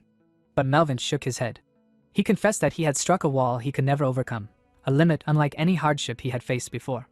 Each time he reached for it, it felt as though a god's voice told him this was as far as he could go. In his heart, Melvin lamented his failure. He had believed that wall could one day be broken, that he could fulfill the family's long-cherished wish with his own hands. Now, unable even to control his mana, he saw no choice but to pass his position on to his sons. Raoul interrupted him with a single question. Was he truly going to give up? The question left Melvin speechless. Raoul pressed on, asking whether the Sword Master and Lord of the Count's domain would abandon everything right there and then. He refused to accept it. That defeated expression, he said, was not the face the head of the Count's family should wear. Raoul declared his faith in his father's strength and vowed that he would make it happen, that his father would overcome the wall and rise once more. The room trembled as Raoul spoke to his father, explaining the truth behind his immobile mana. The only reason your mana isn't moving, he said firmly, is because those cowards used poison. You can't despair simply because scoundrels tried to deceive you. You're not an empty shell, your power remains intact. Count Melvin laughed softly at his son's words, a mix of relief and pride shining in his eyes. You're right, son, he admitted, his voice steady. Absolutely right. The change in his mood caught Raoul by surprise, a brief light piercing the weight of tension around them. Melvin's expression hardened as he reflected on himself. I've shown you a pathetic side of myself, he confessed. This isn't who I truly am. I had almost forgotten that my life has been forged through endless challenges and effort, that it's what made me an outstanding swordsman and head of the House of Ashton. Is this as far as I go? My destiny? If this is the will of a god, I'll break it, no matter what. Blue mana began to radiate from him as he focused on regaining control. Nakia's voice cut through the aura of power, alarmed. No, Count, you can't. If you force your mana like that, a backflow could occur. Your mana road might rupture. Raul quickly stopped her, shaking his head. Everyone has something more important than their own life, he said. Right now, Father wants to reclaim his. Nakia, set up a barrier immediately to seal this area from the outside. Yes, Nakia replied, moving to follow his command. Raul then summoned his forest fairy, Ravel. Can you help me? He asked, and she responded without hesitation. Of course. Stabilize the mana here, Raul instructed. And cast support magic on my father. Ravel moved immediately to follow his order, her magic weaving into the room, while Nakia reinforced the protective barrier. Meanwhile, Raul called forth the spirit of Karl, sealed within his Regnator armor. Observing the Count's condition, Karl spoke with grave certainty. As I suspected, something is suppressing the Count's mana haul. That explains the imbalance between his mana capacity, his level, and his physical condition. Raul's voice was sharp. Is there a way to fix it? Karl shook his head. This isn't about his skill or will. Something external doesn't want him to advance to the next stage. A being with power rivaling a god seems to have intervened. Count Melvin struggled, his body showing signs of strain as he tried to control his surging mana. Nakia warned, her voice urgent. Raul, it's the initial symptoms of a backflow. At this rate, it's extremely dangerous. Raul stepped closer, his eyes locked on his father. Father, he said with determination.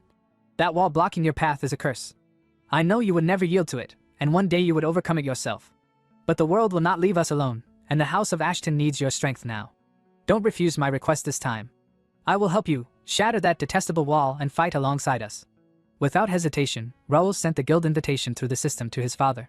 The world seemed to freeze as several red warning windows appeared around him, each flashing dire messages, errors, forced scenario warnings, and calculations predicting catastrophic outcomes if Raul's actions continued.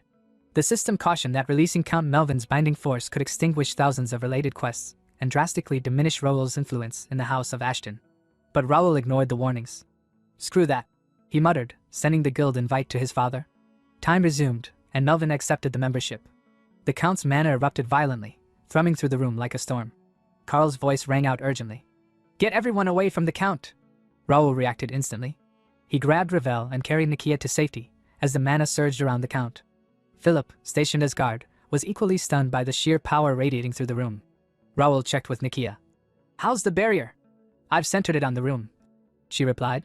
It's a little unstable, but the effects won't reach outside the mansion. Ravel reassured Raul. Leave the mansion's barrier to me. I can control it just fine. Raul clenched his fist tightly, his mind focused on the warning windows he had seen moments before. With a quiet mutter, he made a vow to himself. I'm done living a life where I'm dragged along by a script someone else wrote. From now on, I'll write all my own scenarios. The Count's mana roared around him, but with the support of his allies and his own indomitable will, Melvin de Ashton began reclaiming control, a storm of blue light illuminating the room as father and son prepared to face the trials ahead together. The room bore the scars of raw power. Shattered windows and splintered furniture testified to the intensity of Count Melvin's uncontrolled mana. Yet now, seated on his bed, the Count had regained command over his energy. Raul stepped forward, concern etching his features. Father, are you okay? He asked, feeling the lingering weight of his father's immense mana. Count Melvin's expression softened as he looked at his son. At last, he said, voice tinged with both relief and triumph. I have done it. The long-awaited wish of our family, something I could never fulfill. But now, the day has finally come when I accomplish it with my own hands.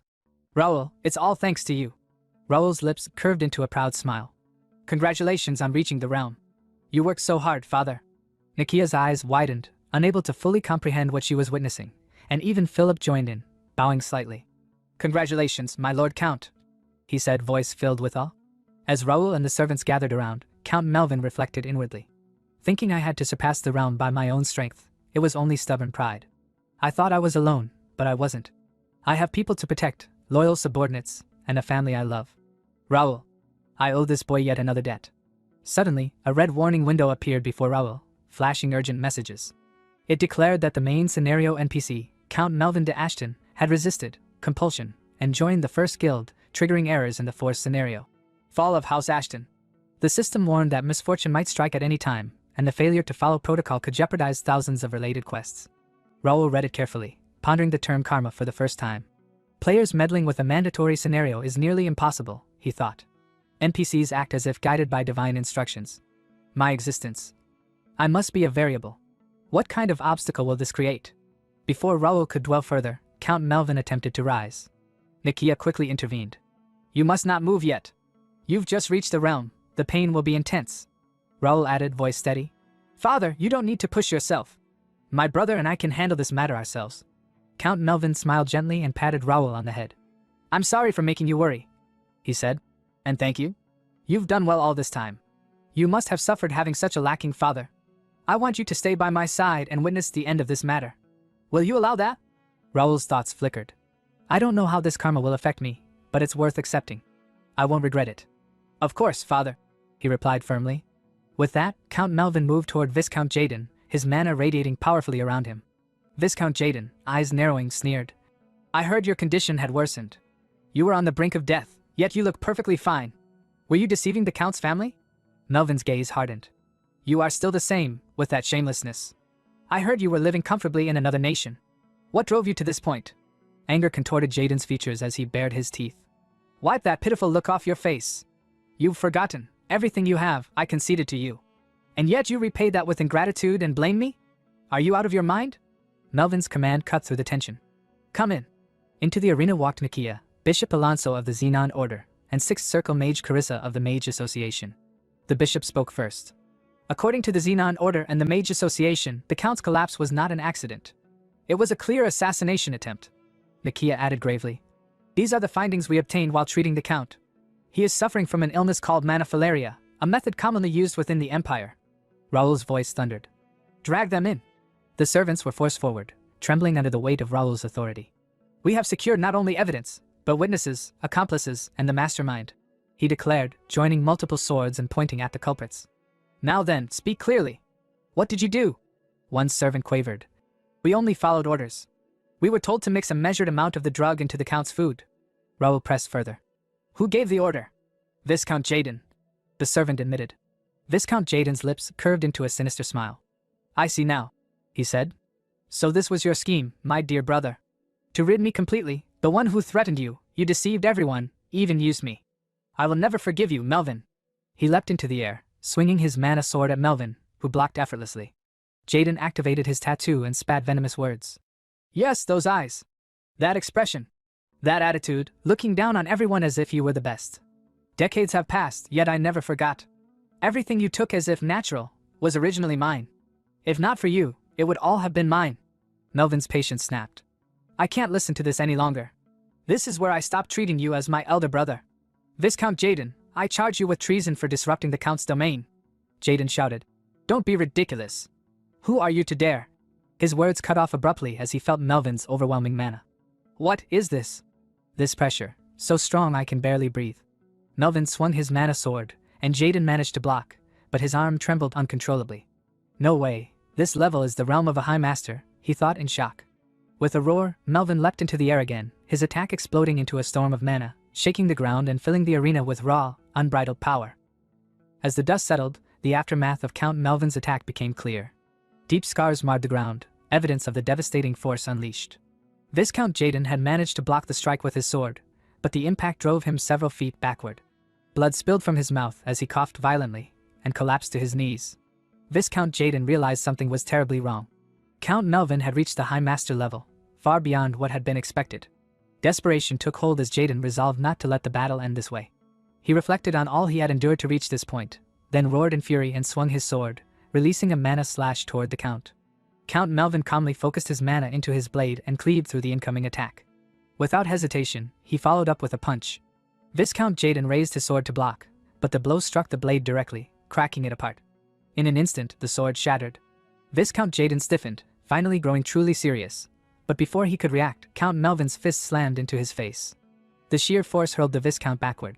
He clutched his face, overwhelmed by the pain. Count Melvin declared that he had been far too lenient in the past. Because of his misguided judgment, too many had suffered, and now the cursed feud had to end once and for all. Viscount Jaden burst into laughter and mocked Melvin's words. He accused the Count of being blinded by his own sense of justice, unable to see the rot beneath his feet, and thus unfit to rule the castle. He claimed that countless people lived in fear beneath Melvin's authority, waiting for the chance to strike. He warned that the brighter the light, the darker the shadow, and that Melvin would one day be devoured by those shadows. Before he could say anything more, Count Melvin swung his sword and severed Viscount Jaden's head. At the sight, Viscount Jaden's son Titus and the Viscount's knights were struck with terror.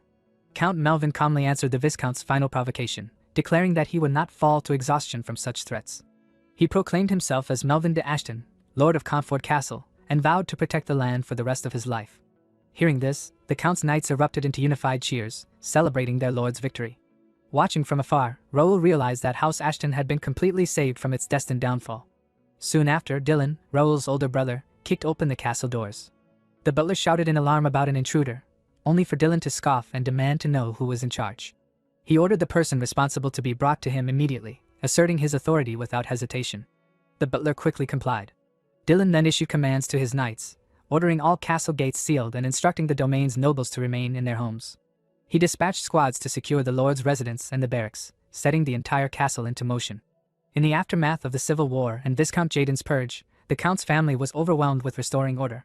While the family dealt with internal chaos, the Count's representative, Dylan, had traveled beyond the territory, reclaiming lands from lords who had supported the Viscount. At the same time, Raoul had been occupied rooting out traitors within the domain on behalf of his father.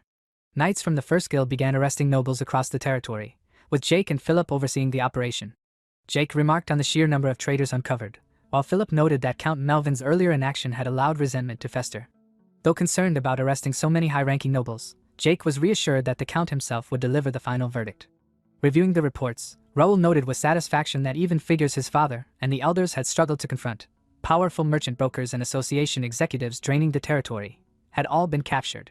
This was the only moment when such a purge was possible. Every root of rebellion needed to be torn out to prevent future uprisings.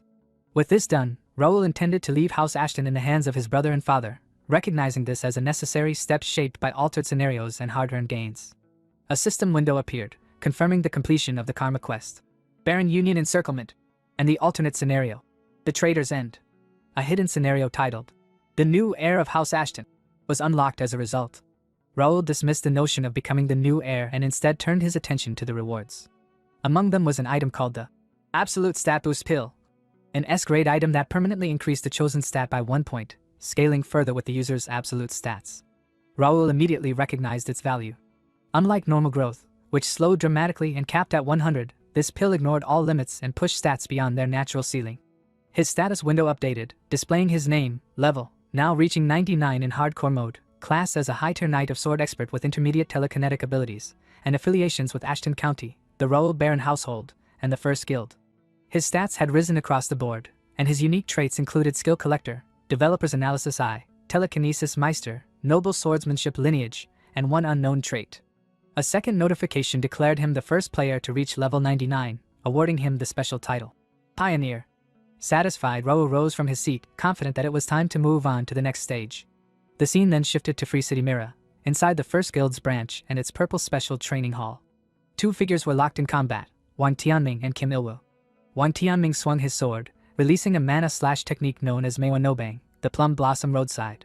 The strike detonated in a burst of mana upon impact. As the dust cleared, Wang Tianming stared in shock. Kim Ilwu was still standing, completely unharmed. Kim Ilwu raised his dagger, smiled calmly, and signaled that the exchange was over, and that it was now his turn. As Kim Ilwu rushed forward to attack, Wang Tianming swung his sword once more, releasing 2 mana slashes toward him while announcing the technique as Plum Blossom Butterfly Dance. Kim Ilwu dodged both strikes with ease and remarked that Tianming should stop giving unnecessary names to his techniques and shouting them out while attacking. He questioned why someone would announce a powerful move before using it. Wang Tianming replied that it was a sacred ritual and claimed that an ordinary person could never understand a warrior's struggle. Kim Ilwu let out a quiet sigh, thinking that although Tianming's skills were impressive, he became an entirely different person the moment he picked up a sword. While the two continued sparring, they were observed by others nearby. One of them was Blake, a flashy fighter from the United States, who commented that it was hard to tell whether Tianming's behavior was individuality or simple stubbornness. The other observer was Han Seohyun from Korea, a mythical beast summoner. She remarked that if something interfered with combat, it should be called stubbornness. At that moment, Kim Ilwu activated his technique, creating several figures identical to himself. Seeing this, Wang Tianming accused him of being a coward for using a secret technique again. Kim Ilwu smiled and calmly pointed out that Tianming had used his special ability as well, noting that it was not particularly underhanded. Watching the exchange, Blake commented that everyone's skills had clearly improved since graduating from the academy.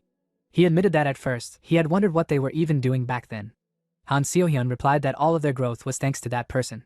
Blake asked if she meant Do Hyun, adding that they had not seen him in a while. Han Seohyun confirmed it, explaining that she had heard Do-hyun was away for his second job advancement. Nearly 2 weeks had passed without any news, and it was impossible to know where he was or what he was doing. The scene then shifted to the past, to the First Guild Academy's graduation ceremony. On the stage, an announcer declared the conclusion of the first graduation ceremony, wishing the graduates the Lord's blessings and glory in their future endeavors. The cadets erupted in celebration. 5 months after the open beta service began, the cadets who had trained for 3 months at the academy completed their graduation ceremony looking completely different from when they had first enrolled. Proving their growth, every graduate achieved the remarkable feat of ranking within the top 1,000. Guild scouts flooded in to recruit them, and their futures looked bright. However, the greatest source of frustration for many was the Purple Guild, a new player guild led by the rank 1 player, Bae Do-hyun. Entry into the Purple Guild was highly exclusive, limited only to top-ranking cadets, and even among them, only a select few received recruitment offers. At that time, Dalton summoned Han Seo-hyun, Kim Il-woo, Wang Tianming, and Blake to his office to present them with recruitment offers from the Purple Guild. Kim Il-woo asked if the offer was meant for all of them. Dalton smiled and confirmed that it was, adding that it was an offer too good to refuse and asking for their thoughts. Han Seo-hyun commented that it was an incredibly generous offer but wondered whether it was acceptable to join without permission from the guild founder, Bae Do-hyun. Dalton assured her that there was no need to worry, explaining that recruiting them was Do-hyun's intention. He then turned to Kim Il-woo and revealed an additional proposal. Do-hyun wanted Kim Il-woo to become the vice guild master. The revelation shocked everyone present. Kim Il-woo asked if Dalton was serious about entrusting him with such an important position. Dalton told him not to be modest, stating that Kim Il-woo's skills were second only to Do-hyun's, as the academy's salutatorian. More importantly, he emphasized the deep trust Do-hyun had in him. That alone was reason enough, and with the Purple Guild's benefits and First Guild backing, it would greatly support their future growth. Dalton concluded by asking them to accept the offer. The scene returned to the present as Wang Tianming was pushed backward by Kim Il-woo's attack. He stabbed his sword into the ground to stop himself. Kim Il-woo stepped forward and extended his hand, warning that if Tianming continued like this, he would not be able to defeat Do-hyun, or even him. Wang Tianming grabbed his hand and stood up, replying that they would see if Kim Il-woo could still say that once his martial arts were perfected. As the sparring ended, Han Seo-hyun and Blake approached them. Han Seo-hyun remarked that Kim Il-woo's growth was amazing, noting how freely he was already using clones. Blake added that this was exactly what one would expect from the Vice Guild Master, and asked how much stronger Kim Il-woo planned to become. Kim Il-woo replied that Do-hyun had once told him not to confine himself within the framework of skills. By embodying and applying skills directly, his growth rate had become incredible. Han Seo-hyun then asked if Kim Il-woo had heard anything from Do-hyun lately, mentioning that the two were quite close. Kim Il-woo answered that there was still no news and that it seemed to be taking longer than usual this time. At that moment, a system announcement screen appeared before them. It declared that player, Bae Do-hyun, had completed his second job advancement. Due to the emergence of a second job advancement holder, a graduation tower had appeared in each free city. The tower offered test courses for both combat and non-combat classes. Once a graduate emerged from even one class, the free city movement restriction would be lifted, granting access to the main quest. The announcement also warned of cooldown penalties for failure and recommended a minimum challenge level of 50 after completing the second job advancement. Seeing the message, Han Seo-hyun expressed her amazement that Do-hyun had actually succeeded. Blake admitted that he had to acknowledge it. Wang Tianming, however, grew serious and began walking away. Kim Il-woo turned to him and asked where he was going. Wang Tianming replied that he was going to level up and obtain his job advancement, stating that he could not afford to fall behind Do-hyun. Surprised, Kim Il-woo immediately sprinted after him, suggesting they go together. The scene shifted to Mira Square, where the streets were crowded with players. One player exclaimed in surprise to his companion that there was no place without the First Guild's mark. His companion replied that most of the stores were operated by the First Guild. Mira was a massive city with a population exceeding 100,000 and a constant influx of players.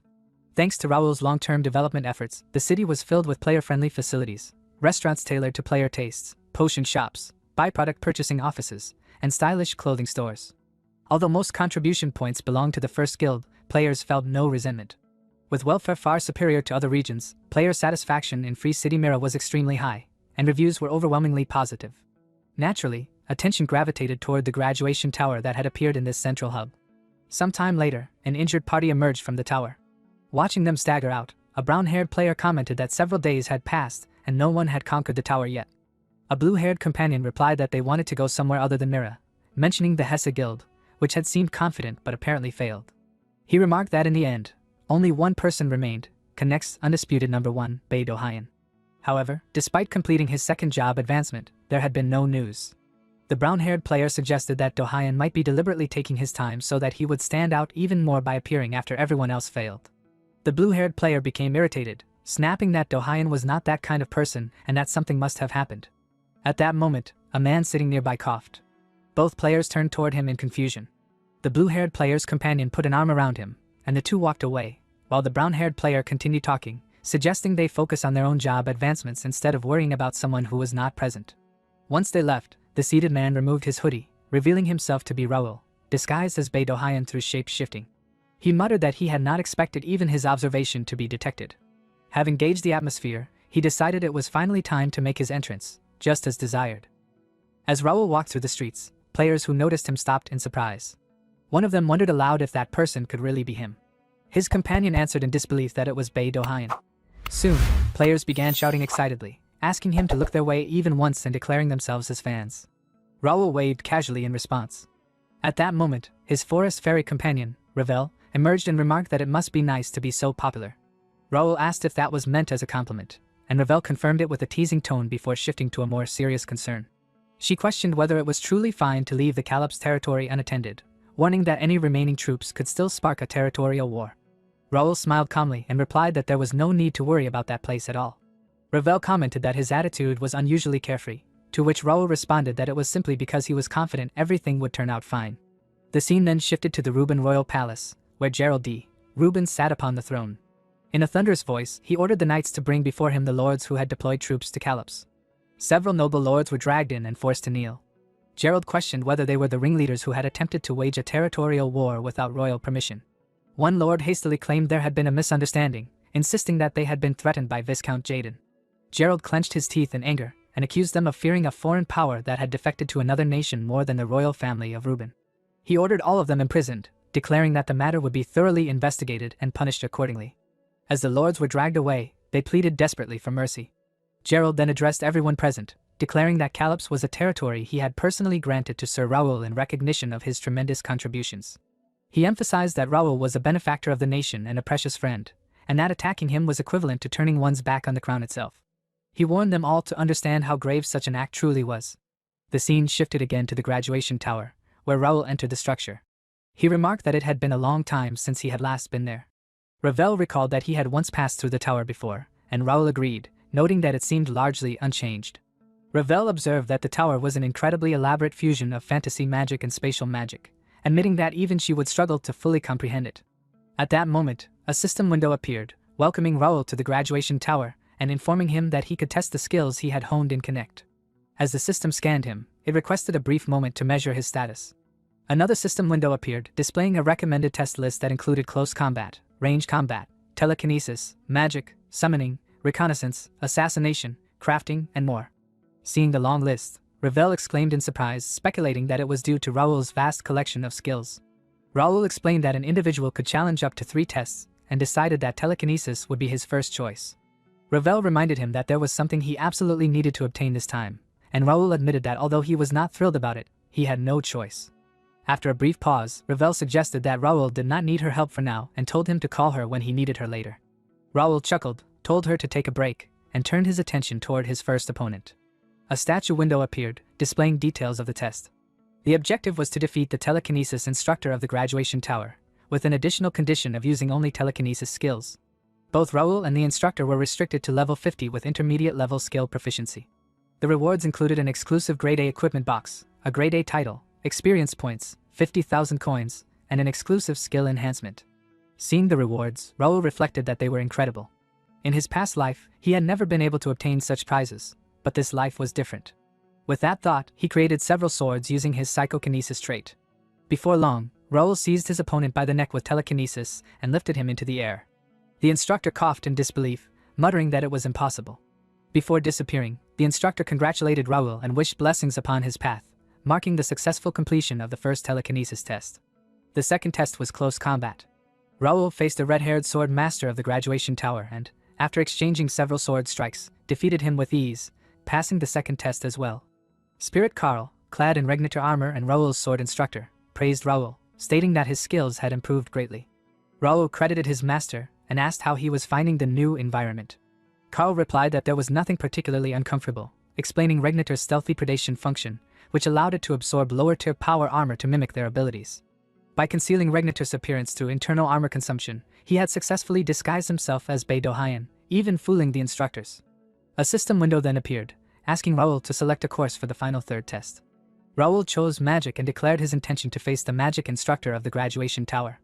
Upon hearing this, Ravel appeared enthusiastically, announcing that it was finally her turn and proclaiming herself as Ravelina Ario Merdian, heir to the fairy folk. Raoul stopped her mid-sentence and confessed his long-held dream of becoming an all-master, capable of using every skill. He asked her for just one chance to pursue that dream. Ravel was shocked but ultimately created a staff for him and instructed him to try casting a basic fire spell. Raoul attempted to form a fireball, but the spell dissipated before it could be launched, and the staff shattered. Raoul questioned whether the staff was the problem, but Ravel reminded him that a true craftsman does not blame their tools. She expressed disbelief that someone so skilled with swords and telekinesis could be utterly incompetent with a staff. Raoul argued that the mechanisms behind swords and telekinesis were fundamentally different. Ravel bluntly stated that Raoul lacked even the slightest talent for magic and urged him to abandon the reckless idea of mastering it. Raoul admitted that he had dreamed of becoming an all-master, but as Ravel glared at him, he nervously wondered if it was time to give up on that dream. At that moment, the third test opponent appeared, a mage who greeted Raoul and asked if they should begin the test. Ravel grew excited, declaring that she could no longer stand watching from the sidelines. She flew toward the mage, eager to finally show off her skills after such a long time. Seeing Ravel, the mage immediately began casting a spell, chanting for the floating mana of flames to answer his call and pierce through his enemy. In response, several fire spears formed in the air and shot toward her. Ravel reacted instantly, casting an elemental shield to block the incoming attack. As the fire spears struck the shield, a massive explosion erupted. Despite the blast, Ravel remained unharmed, protected by her magic. Without hesitation, she counterattacked, casting a chain lightning spell and directing it at the mage. Startled, the mage quickly summoned a stone wall to intercept the attack. Watching the battle from a distance, Raoul was left in awe. Their spellcasting speed was so fast that his mind could barely keep up. The exchange was far more intense than he had expected. Ravel then cast two spells in quick succession, an explosive fire bomb and a windstorm, and fused them together. The combined magic transformed into a raging firestorm that surged toward the mage. He had no answer for it. The attack struck him head-on, overwhelming his defenses and defeating him. Acknowledging his loss, the mage spoke with solemn respect. He admitted that she had surpassed all the spells he had memorized and recognized her, the owner of the grimoire, as a true mage. Ravel smiled quietly at his words. Raoul thanked her, expressing his gratitude for fighting in his place. Ravel brushed it off lightly, saying it was nothing. Turning his attention to the system window, Raoul prepared to check the results. The window displayed a message congratulating him on successfully passing the graduation exam and asked whether he wished to graduate from the starting city and take on the challenge of the real Connect world. Raoul selected yes. A beam of light shot into the sky, and fireworks erupted around the tower as the system announced the achievement. Nearby players stared in shock at the spectacle. Inside, Raoul muttered to himself that the real game was finally beginning. At that moment, another system window appeared before him. It announced that player Bei Dohayan had become the first to pass the graduation tower test. He had proven that players, once strangers, were now qualified to become saviors of the Connect world. From that moment on, free city movement restrictions were lifted, allowing exploration of the entire Connect continent. However, players would no longer be protected outside designated areas. The main quest, Appearance of the Savior, had officially begun, and players were instructed to explore the continent and accumulate contribution points for its residents. The scene then shifted outside the game, to Seoul, South Korea. Several individuals were gathered in what appeared to be a high-level meeting. Most participants appeared as holograms, while only one man sat there in person. One of the holograms belonged to Suk-Yoon Jong, the current Prime Minister of South Korea. He explained that abnormal situations were emerging across multiple countries, including South Korea. While it might be premature to draw conclusions, signs predicted by that person were appearing worldwide. The man seated in person was Sang Yong-han, chairman of the Daesung Group. He noted that he had heard similar concerns were being raised in the United States and China and asked whether the VIP had made any statements. A young man questioned whether it was too early for the government to take direct action. A middle-aged man sighed, arguing that other countries had likely already begun moving and that they were falling behind. The young man sharply warned him to watch his words, reminding him that this was not a place for complaints. Unfazed, the middle-aged man insisted he was only stating the obvious and emphasized the urgency of finding solutions. At that moment, Dae-Yeep Kim, the half-bald Minister of Science and Technology, intervened and asked everyone to calm down. He summarized the situation, explaining that since Connect officially launched, the predictions made by that person were becoming reality. Recent data showed exponential increases in global temperatures, abnormal weather patterns, and changes in sunspot sizes. While global warming was a known issue, the current rate of change far exceeded predicted models, especially over the past 6 months since Connect's launch. Suk-Yoon Jong explained that this was precisely why the meeting had been convened. Even the slightest possibility could not be ignored. For the sake of the nation, he requested the private sector's cooperation until the government decided on further action. After a brief silence, Sang Yong-han agreed, stating that cost concerns were irrelevant under such circumstances. However, he hoped the next meeting would produce more practical and constructive agreements. The Prime Minister thanked everyone for their cooperation and emphasized the importance of sharing new information as major changes continued to unfold within Connect. With that, the meeting concluded. The holograms vanished, leaving Sang Yong-han alone. His expression hardened as he called someone into the room. His eldest son, Seon Woo-han, entered and commented that none of the attendees seemed truly certain and that they all appeared to be hiding something. Sang Yong replied that it was only natural, as they themselves had not revealed everything. He asked his son what they should do next. Seon Woo suggested gathering people and having them join Connect, stating that it would be a crucial move going forward and a major opportunity for the company. Sang Yong considered his son's words, thinking that his boldness likely came from youth, but acknowledging that he was not wrong. He then called for Secretary Lee. Lee responded immediately. Sang Yong instructed him to post a recruitment notice and form a support team, promising to provide as many capsules as necessary and to deploy more personnel as additional capsules became available. Lee acknowledged the order. Turning back to his son, Sang Yong reminded him that he hated losing. Seon Woo confirmed he understood. Sang Yong stated that if that person's words were true, Connect would become the key to their future. He warned his son not to tarnish the name of the Daesung Group. Sometime later, the scene returned to Connect, inside the first guild building. Raoul reviewed his reward items one by one. When he reached the final item, he asked if it was the last one. Ravel confirmed that it was. Raoul sighed, complaining that most of the graduation tower rewards were nothing but useless junk. He wondered when he would ever clean it all up as he looked over piles of swords, daggers, gold coins, and miscellaneous items. Hoping for something worthwhile, he opened the final box. As it opened, a brilliant light spilled out. Ravel noted that the effect was different from before. From the light emerged a necklace. Raoul immediately checked its details. Its name was Song of Three Souls. The item was of unique rarity and S grade. Its effects included a 50% increase in spirit power recovery speed. Its special effect allowed it to store 3 telekinetic abilities in advance for later use. The description explained that it was crafted from fragments of ancient telekinetic souls, whose guidance enhanced spirit power recovery and allowed stored abilities to activate automatically or under preset conditions. Reading the description, Raoul realized it was a dream item for telekinetics. The options were perfect for him, allowing him to store finishing moves or evasive techniques as insurance. He continued muttering to himself while staring at the necklace. Ravel coughed lightly, clearly flustered, and asked how long he planned to stare at it. Raoul turned to her, realizing he had kept her waiting. He quickly agreed and said it was time to move on. The most important reward still remained. Opening the system window, he read the next message. It displayed a quest achievement for defeating the instructor and announced an additional reward, skill effect enhancement. He was prompted to select one option. With quiet determination, Raoul declared that it was finally time to fulfill his long-cherished wish. Genius protagonists, overwhelming growth, and legendary battles, this is your battlefield. We're just steps away from 20,000 subscribers. Subscribe now and rise with us.